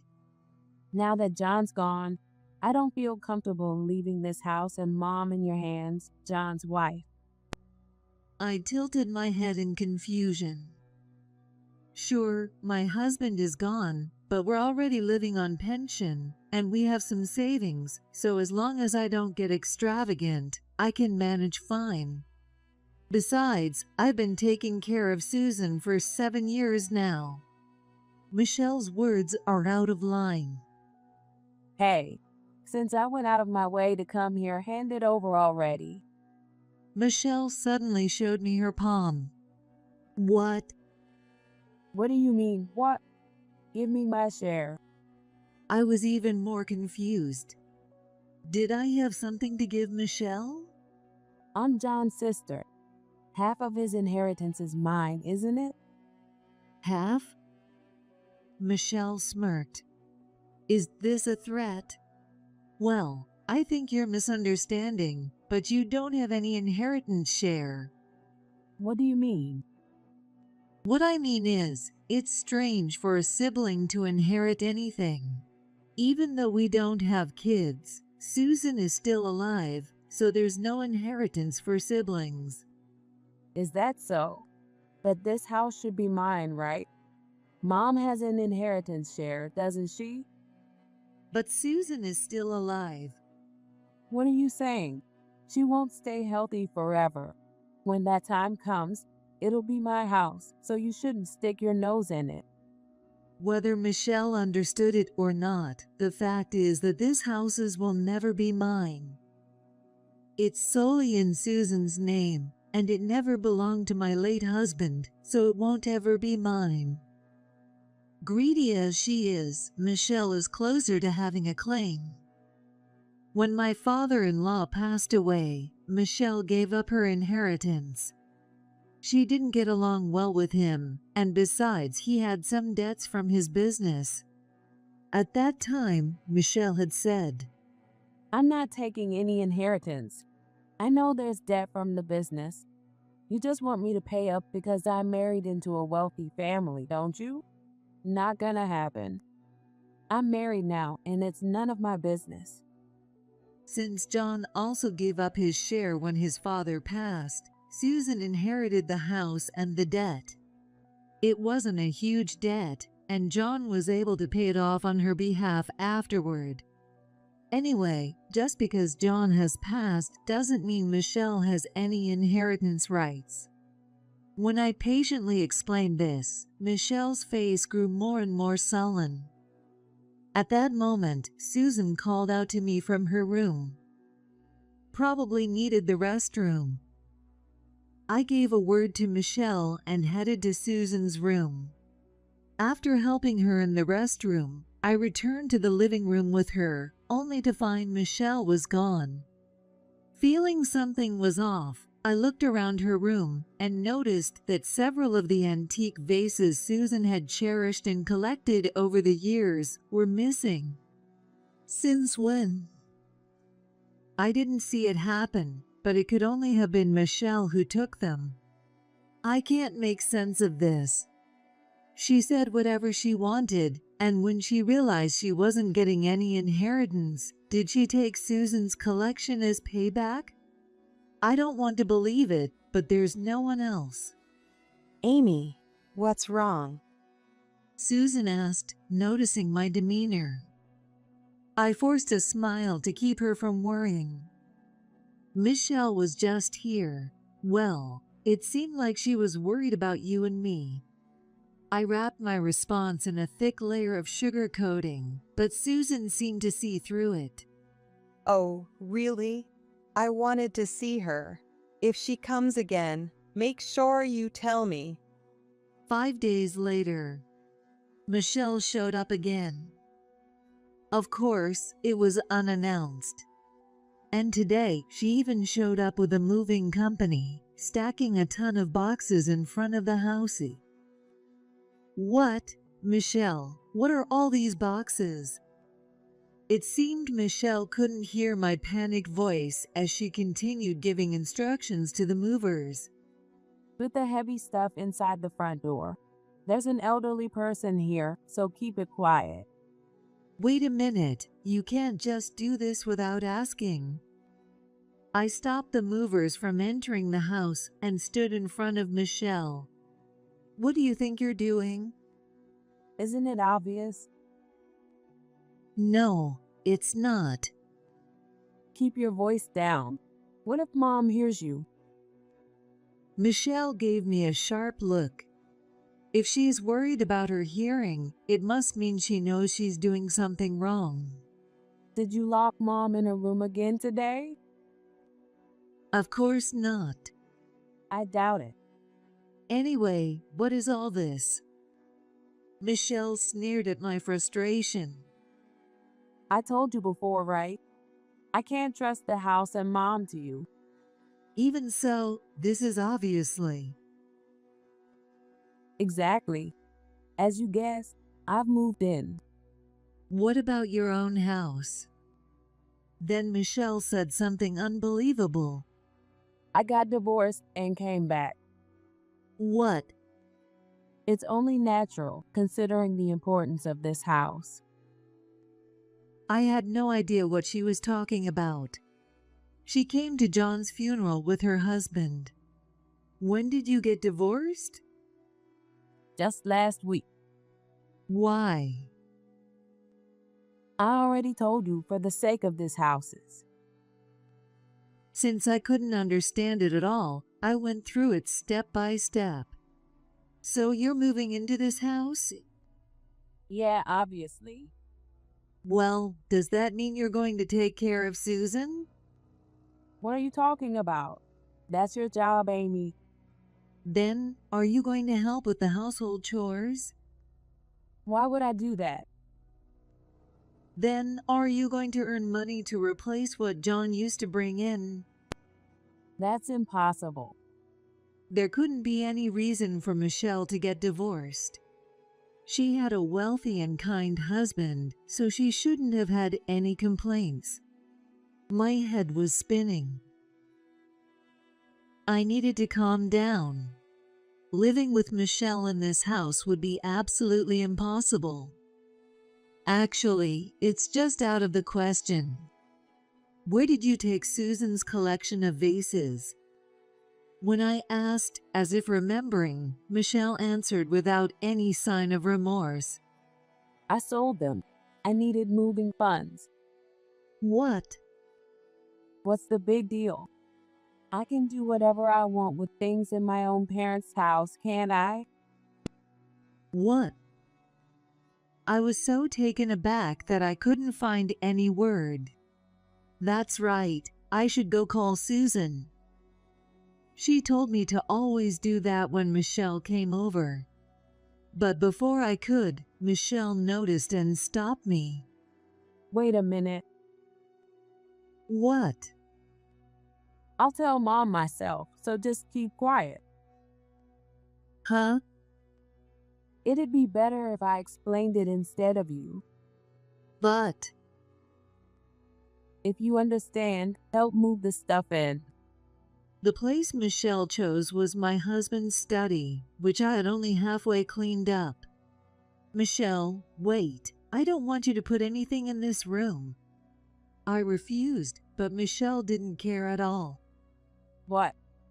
Are you daughter-in-law living in my parents' house, trying to tell me what to do? She continued carrying her stuff in without a care.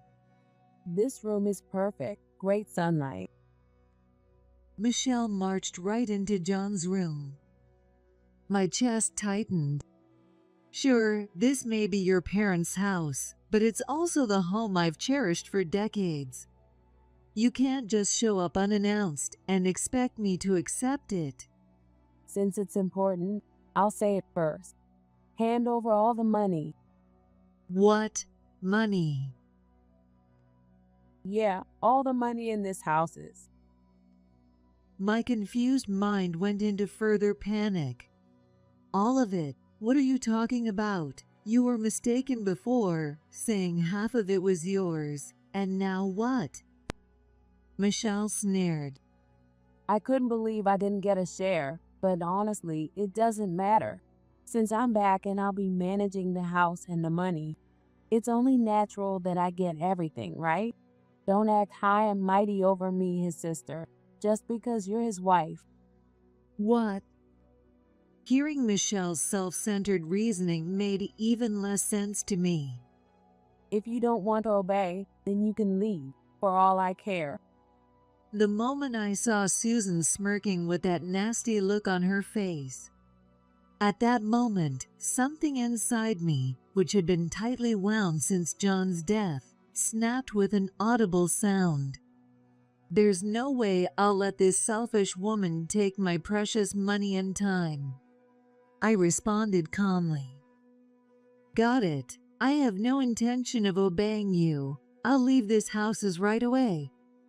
Michelle's smile vanished at my firm attitude. What about Mom?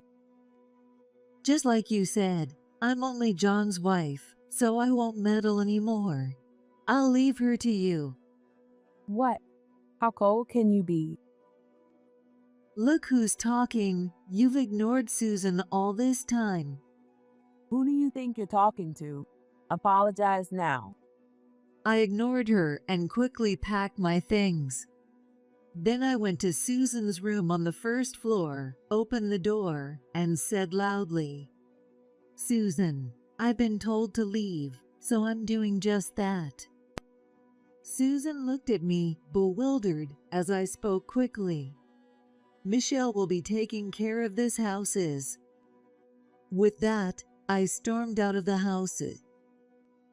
Michelle was yelling something, but I absolutely refused to turn back. She knows nothing, always doing whatever she wants. She'll regret it. 1 week later, I had 50 missed calls on my phone. I couldn't answer because I was in a meeting. Just as I was about to call back, the phone rang again. Hello. Is this Amy? No. Aren't you my sister-in-law, Amy? You must have the wrong number. I don't have a sister-in-law. Cut the nonsense. Please help me. Help you? Me? Yes, we're family, aren't we? Help? Family? Who? Don't mess with me. I answered calmly to Michelle's shouting. You want my help, don't you? What kind of attitude is that? No. Why are you saying such things? I could hear Susan yelling in the background of Michelle's distressed voice. After you're done with the laundry, start cleaning. Hurry up. Hey, did you hear that? What do you mean, dementia? She's more energetic than ever. Oh, Michelle, didn't you know? Susan's dementia has gotten a lot better. What? Of course you wouldn't know, right? You've been avoiding Susan for years now. Avoiding her? No way. A few years ago, Susan had severe delusions. She'd get angry, mess up her room, and even leave the house without telling anyone, getting lost. It was tough back then. I couldn't handle her alone, so John and I would have to bring her back together. It was around the time when Susan injured her leg and couldn't walk well, and everyone in the family was under stress. Ever since the helper recommended it back then, she's been playing online games daily. Online games? Yeah, it really seemed to suit her, and her dementia gradually improved. She's not just staying shut in her room, but gaming. Before I knew it, she was back to living a regular life, just like she used to. It makes me happy. Gaming? I thought she was quietly staying in her room, but she's calling me every second, being demanding, giving me lectures. It's exhausting. What? That can't be. Amy, you've been dealing with all this the whole time? How dare you refer to her like that? Who do you think you're talking to? It seemed Susan had grabbed the phone. Amy, thanks to you not relying on Michelle and having a helper come every day, I'm doing just fine. I'm glad to hear that. I'm relieved. So, how's it going? Is everything settled? Yes, all done. I just finished the meeting. I'm ready whenever you are, Susan. Great. Then let's get moving right away. I returned home with only a small bag. There was no need for the big luggage I had when I left. When I got home, my mother-in-law greeted me. Welcome back. I've been waiting. Next to her, Michelle looked completely worn out. She seemed like a different person. It seemed Michelle had been thoroughly bossed around by Susan. By the way, Susan usually isn't like that. She must have wanted to teach Michelle a lesson for selling her collection without permission. I'm exhausted. I'm going to rest, so take me to my room. I took Susan to her room as she asked, and Michelle's attitude immediately changed. Where did you run off to? Think about the situation I'm in. I have no place to go, so cooperate. I tilted my head. Isn't that her own fault? If you can't stay here, then it's the park and homelessness for you. You should be grateful just to have a roof over your head. I tilted my head even more. Well, so what do you want exactly? Think from the position of you. Her daughter-in-law handles the chores and caregiving. I, as a family, manage the money. Basically, it's an employment relationship, right? You're just a maid for our family. I was so shocked I couldn't say anything. Maybe something was loose in Michelle's head. Wasn't she a wife herself until just recently? What did Susan say about us living together? When I asked, Michelle answered with a smug look. She said to leave the house to me. I see. Makes sense. I replied calmly, while Michelle gave me a puzzled look. You're taking this pretty well. Were you prepared for this? Yes. Well, whatever. Since Mom said so, you understand, right? Hurry up and come back and do the chores and caregiving like before. No. What? Just like Susan said, I'm leaving this houses to you, Michelle. Mostly for the cleanup. What do you mean? We're moving out tomorrow. Moving? Yes, I've been handling paperwork and preparations all the way up until today. If you don't leave soon, Michelle, you'll be trespassing. I have no idea what you're talking about. Since Michelle didn't understand, I decided to make it clear. This house has already been sold. What? How could you do something like that without permission? John would be heartbroken. Yeah, he probably would be. He was looking forward to the move. What do you mean? I mean, John also agreed to sell the houses. What? We bought a senior-friendly condo, so Susan will be moving there with me. Moving out?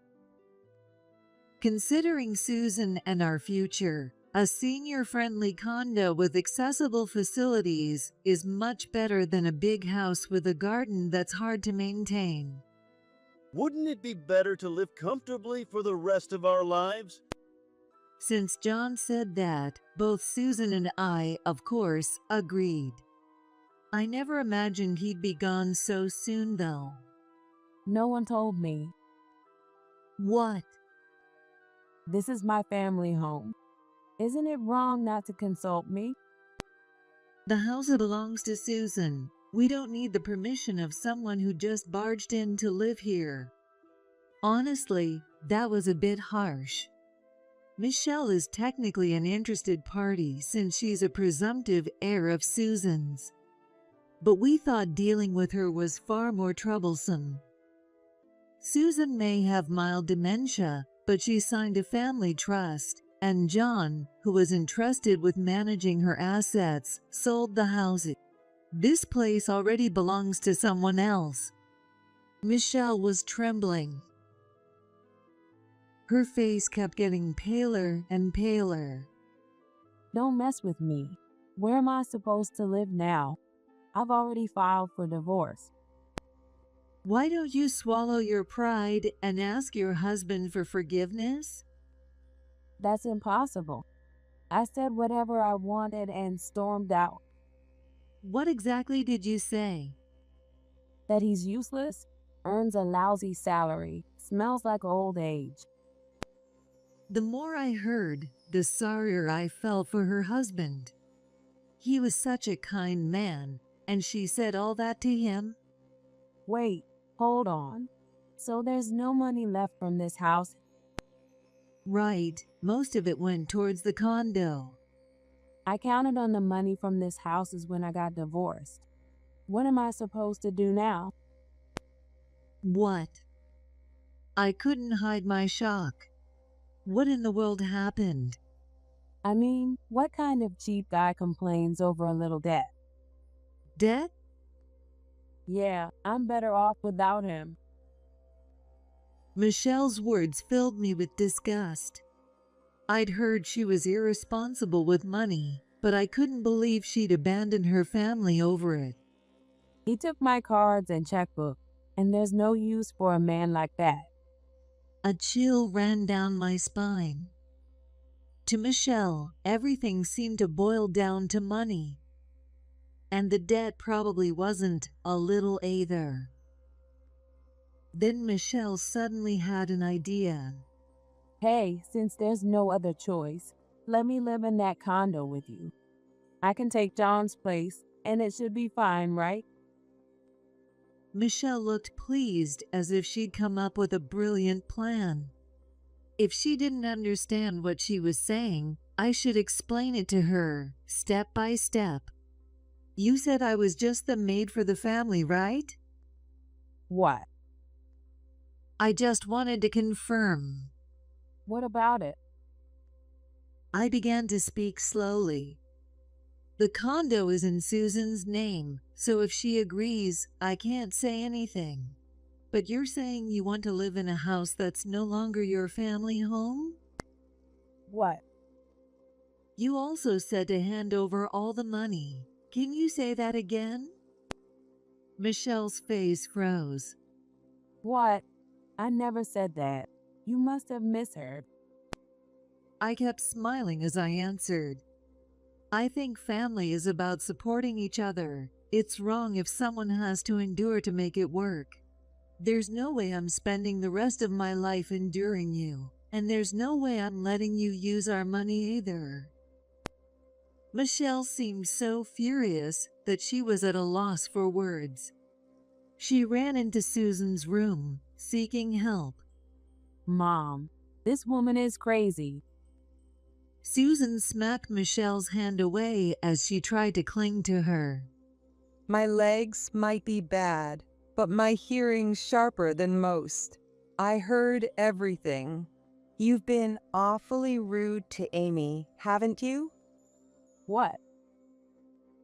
How can you say those things just because she's a woman married into the family? I can't believe it. Let me be clear. You've always been selfish, reckless with money, and impossible to deal with. What, Mom? Isn't that a bit too much? I was relieved when I thought you'd finally married a good man, but then you got divorced and came back. I'm really disappointed. Disappointed? What are you talking about, Mom? Don't you want your daughter to be happy? Susan let out a big sigh and said sharply, Don't be so greedy. What? You think it's normal because you've always had him, But there's no one else like that man. No one else would put up with someone as clueless as you. What? Mom, you've been going too far. Get back to your husband, apologize, and ask to come home. That's the best thing for you. My happiness? That's right. You'll never find someone as good as him again. You'll regret it if you let him go. Regret? Susan knows Michelle's personality all too well and chose her words accordingly. You can't compare a poor home with just an old lady and son's wife to that. If you get it, hurry up and go home. That's Susan's words for her. For some reason, they carry a convincing force that makes you believe them. I'll give her one more push. Michelle, I think the sooner you apologize, the better. Really? I nodded deeply. Yes. Susan also spoke firmly. Of course. We should get her to leave before she changes her mind. Susan and I exchanged glances and nodded quietly. Now, hurry up. If it's your husband, he'll understand if you explain things properly. Don't worry, Michelle. I'll make sure to send your things back to you. But do you think he'll forgive me? Michelle seemed hesitant. Susan's face turned stern. No buts. Susan pulled out a piece of paper. Write down your sincerity on this paper. Say you'll stop wasting money, you'll change your ways, and you'll never come back here again. Why? For your own good. I'll show this to your husband and explain things properly for you. But in return, you must make up with him, and you must never come back to us again. All right. Thank you, Mom. Susan was a little scary. Using both the carrot and the stick to control the situation, and even securing evidence. Now, Michelle wouldn't be able to rely on us anymore. By the way, I've heard Susan never loses in her online gaming matches. Michelle obediently left. Susan looked exasperated. Even though we're family, there's no way I could take care of that girl now, nor do I want to. For a daughter, you're more than enough for me. I'll be counting on you from now on. Susan gave me a shy smile. Of course, Susan. Let's spend our time together peacefully. Afterward, Michelle went back home right away and apologized to her husband, asking to reconcile. I was blinded by John's inheritance and got divorced. How foolish of me. Please forgive me. It was good that Michelle honestly apologized, but while she was away from home, other debts, as well as her affair, had come to light, and even her kind husband wouldn't forgive her. Then, for some reason, Michelle started blaming me. Amy manipulated me. I was brainwashed. There was absolutely no reason for me to manipulate Michelle. And how would I even go about brainwashing someone? Her husband was deeply disappointed in Michelle for her dishonesty and lies. Susan was supposed to help smooth things over, but given her inability to lie, she ended up revealing everything, including things that didn't need to be said. It seems there would be no reconciliation until Michelle paid off her debts on her own and changed her ways. What?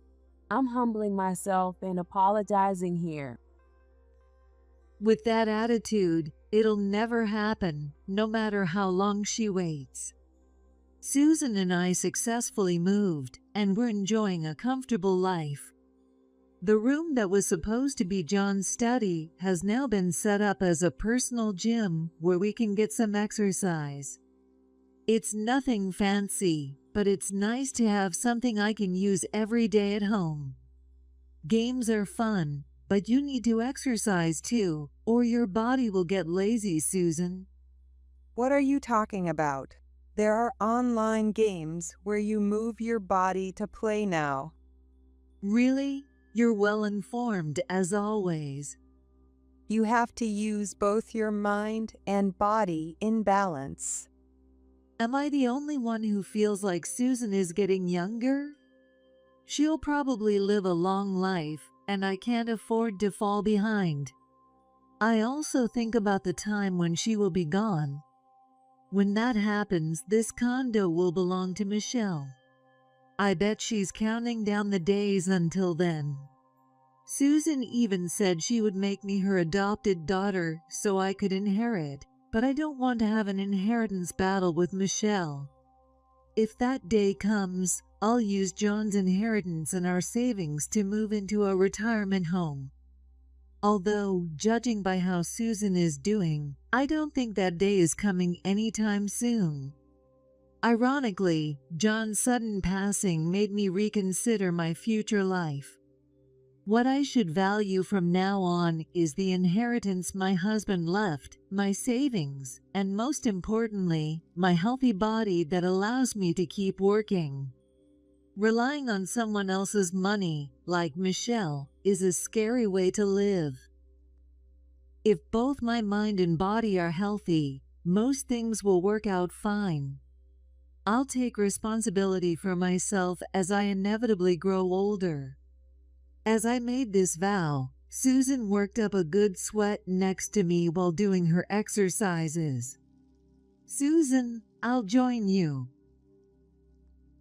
Sorry to John, who might be waiting in heaven, but we plan to stick around for a long time yet.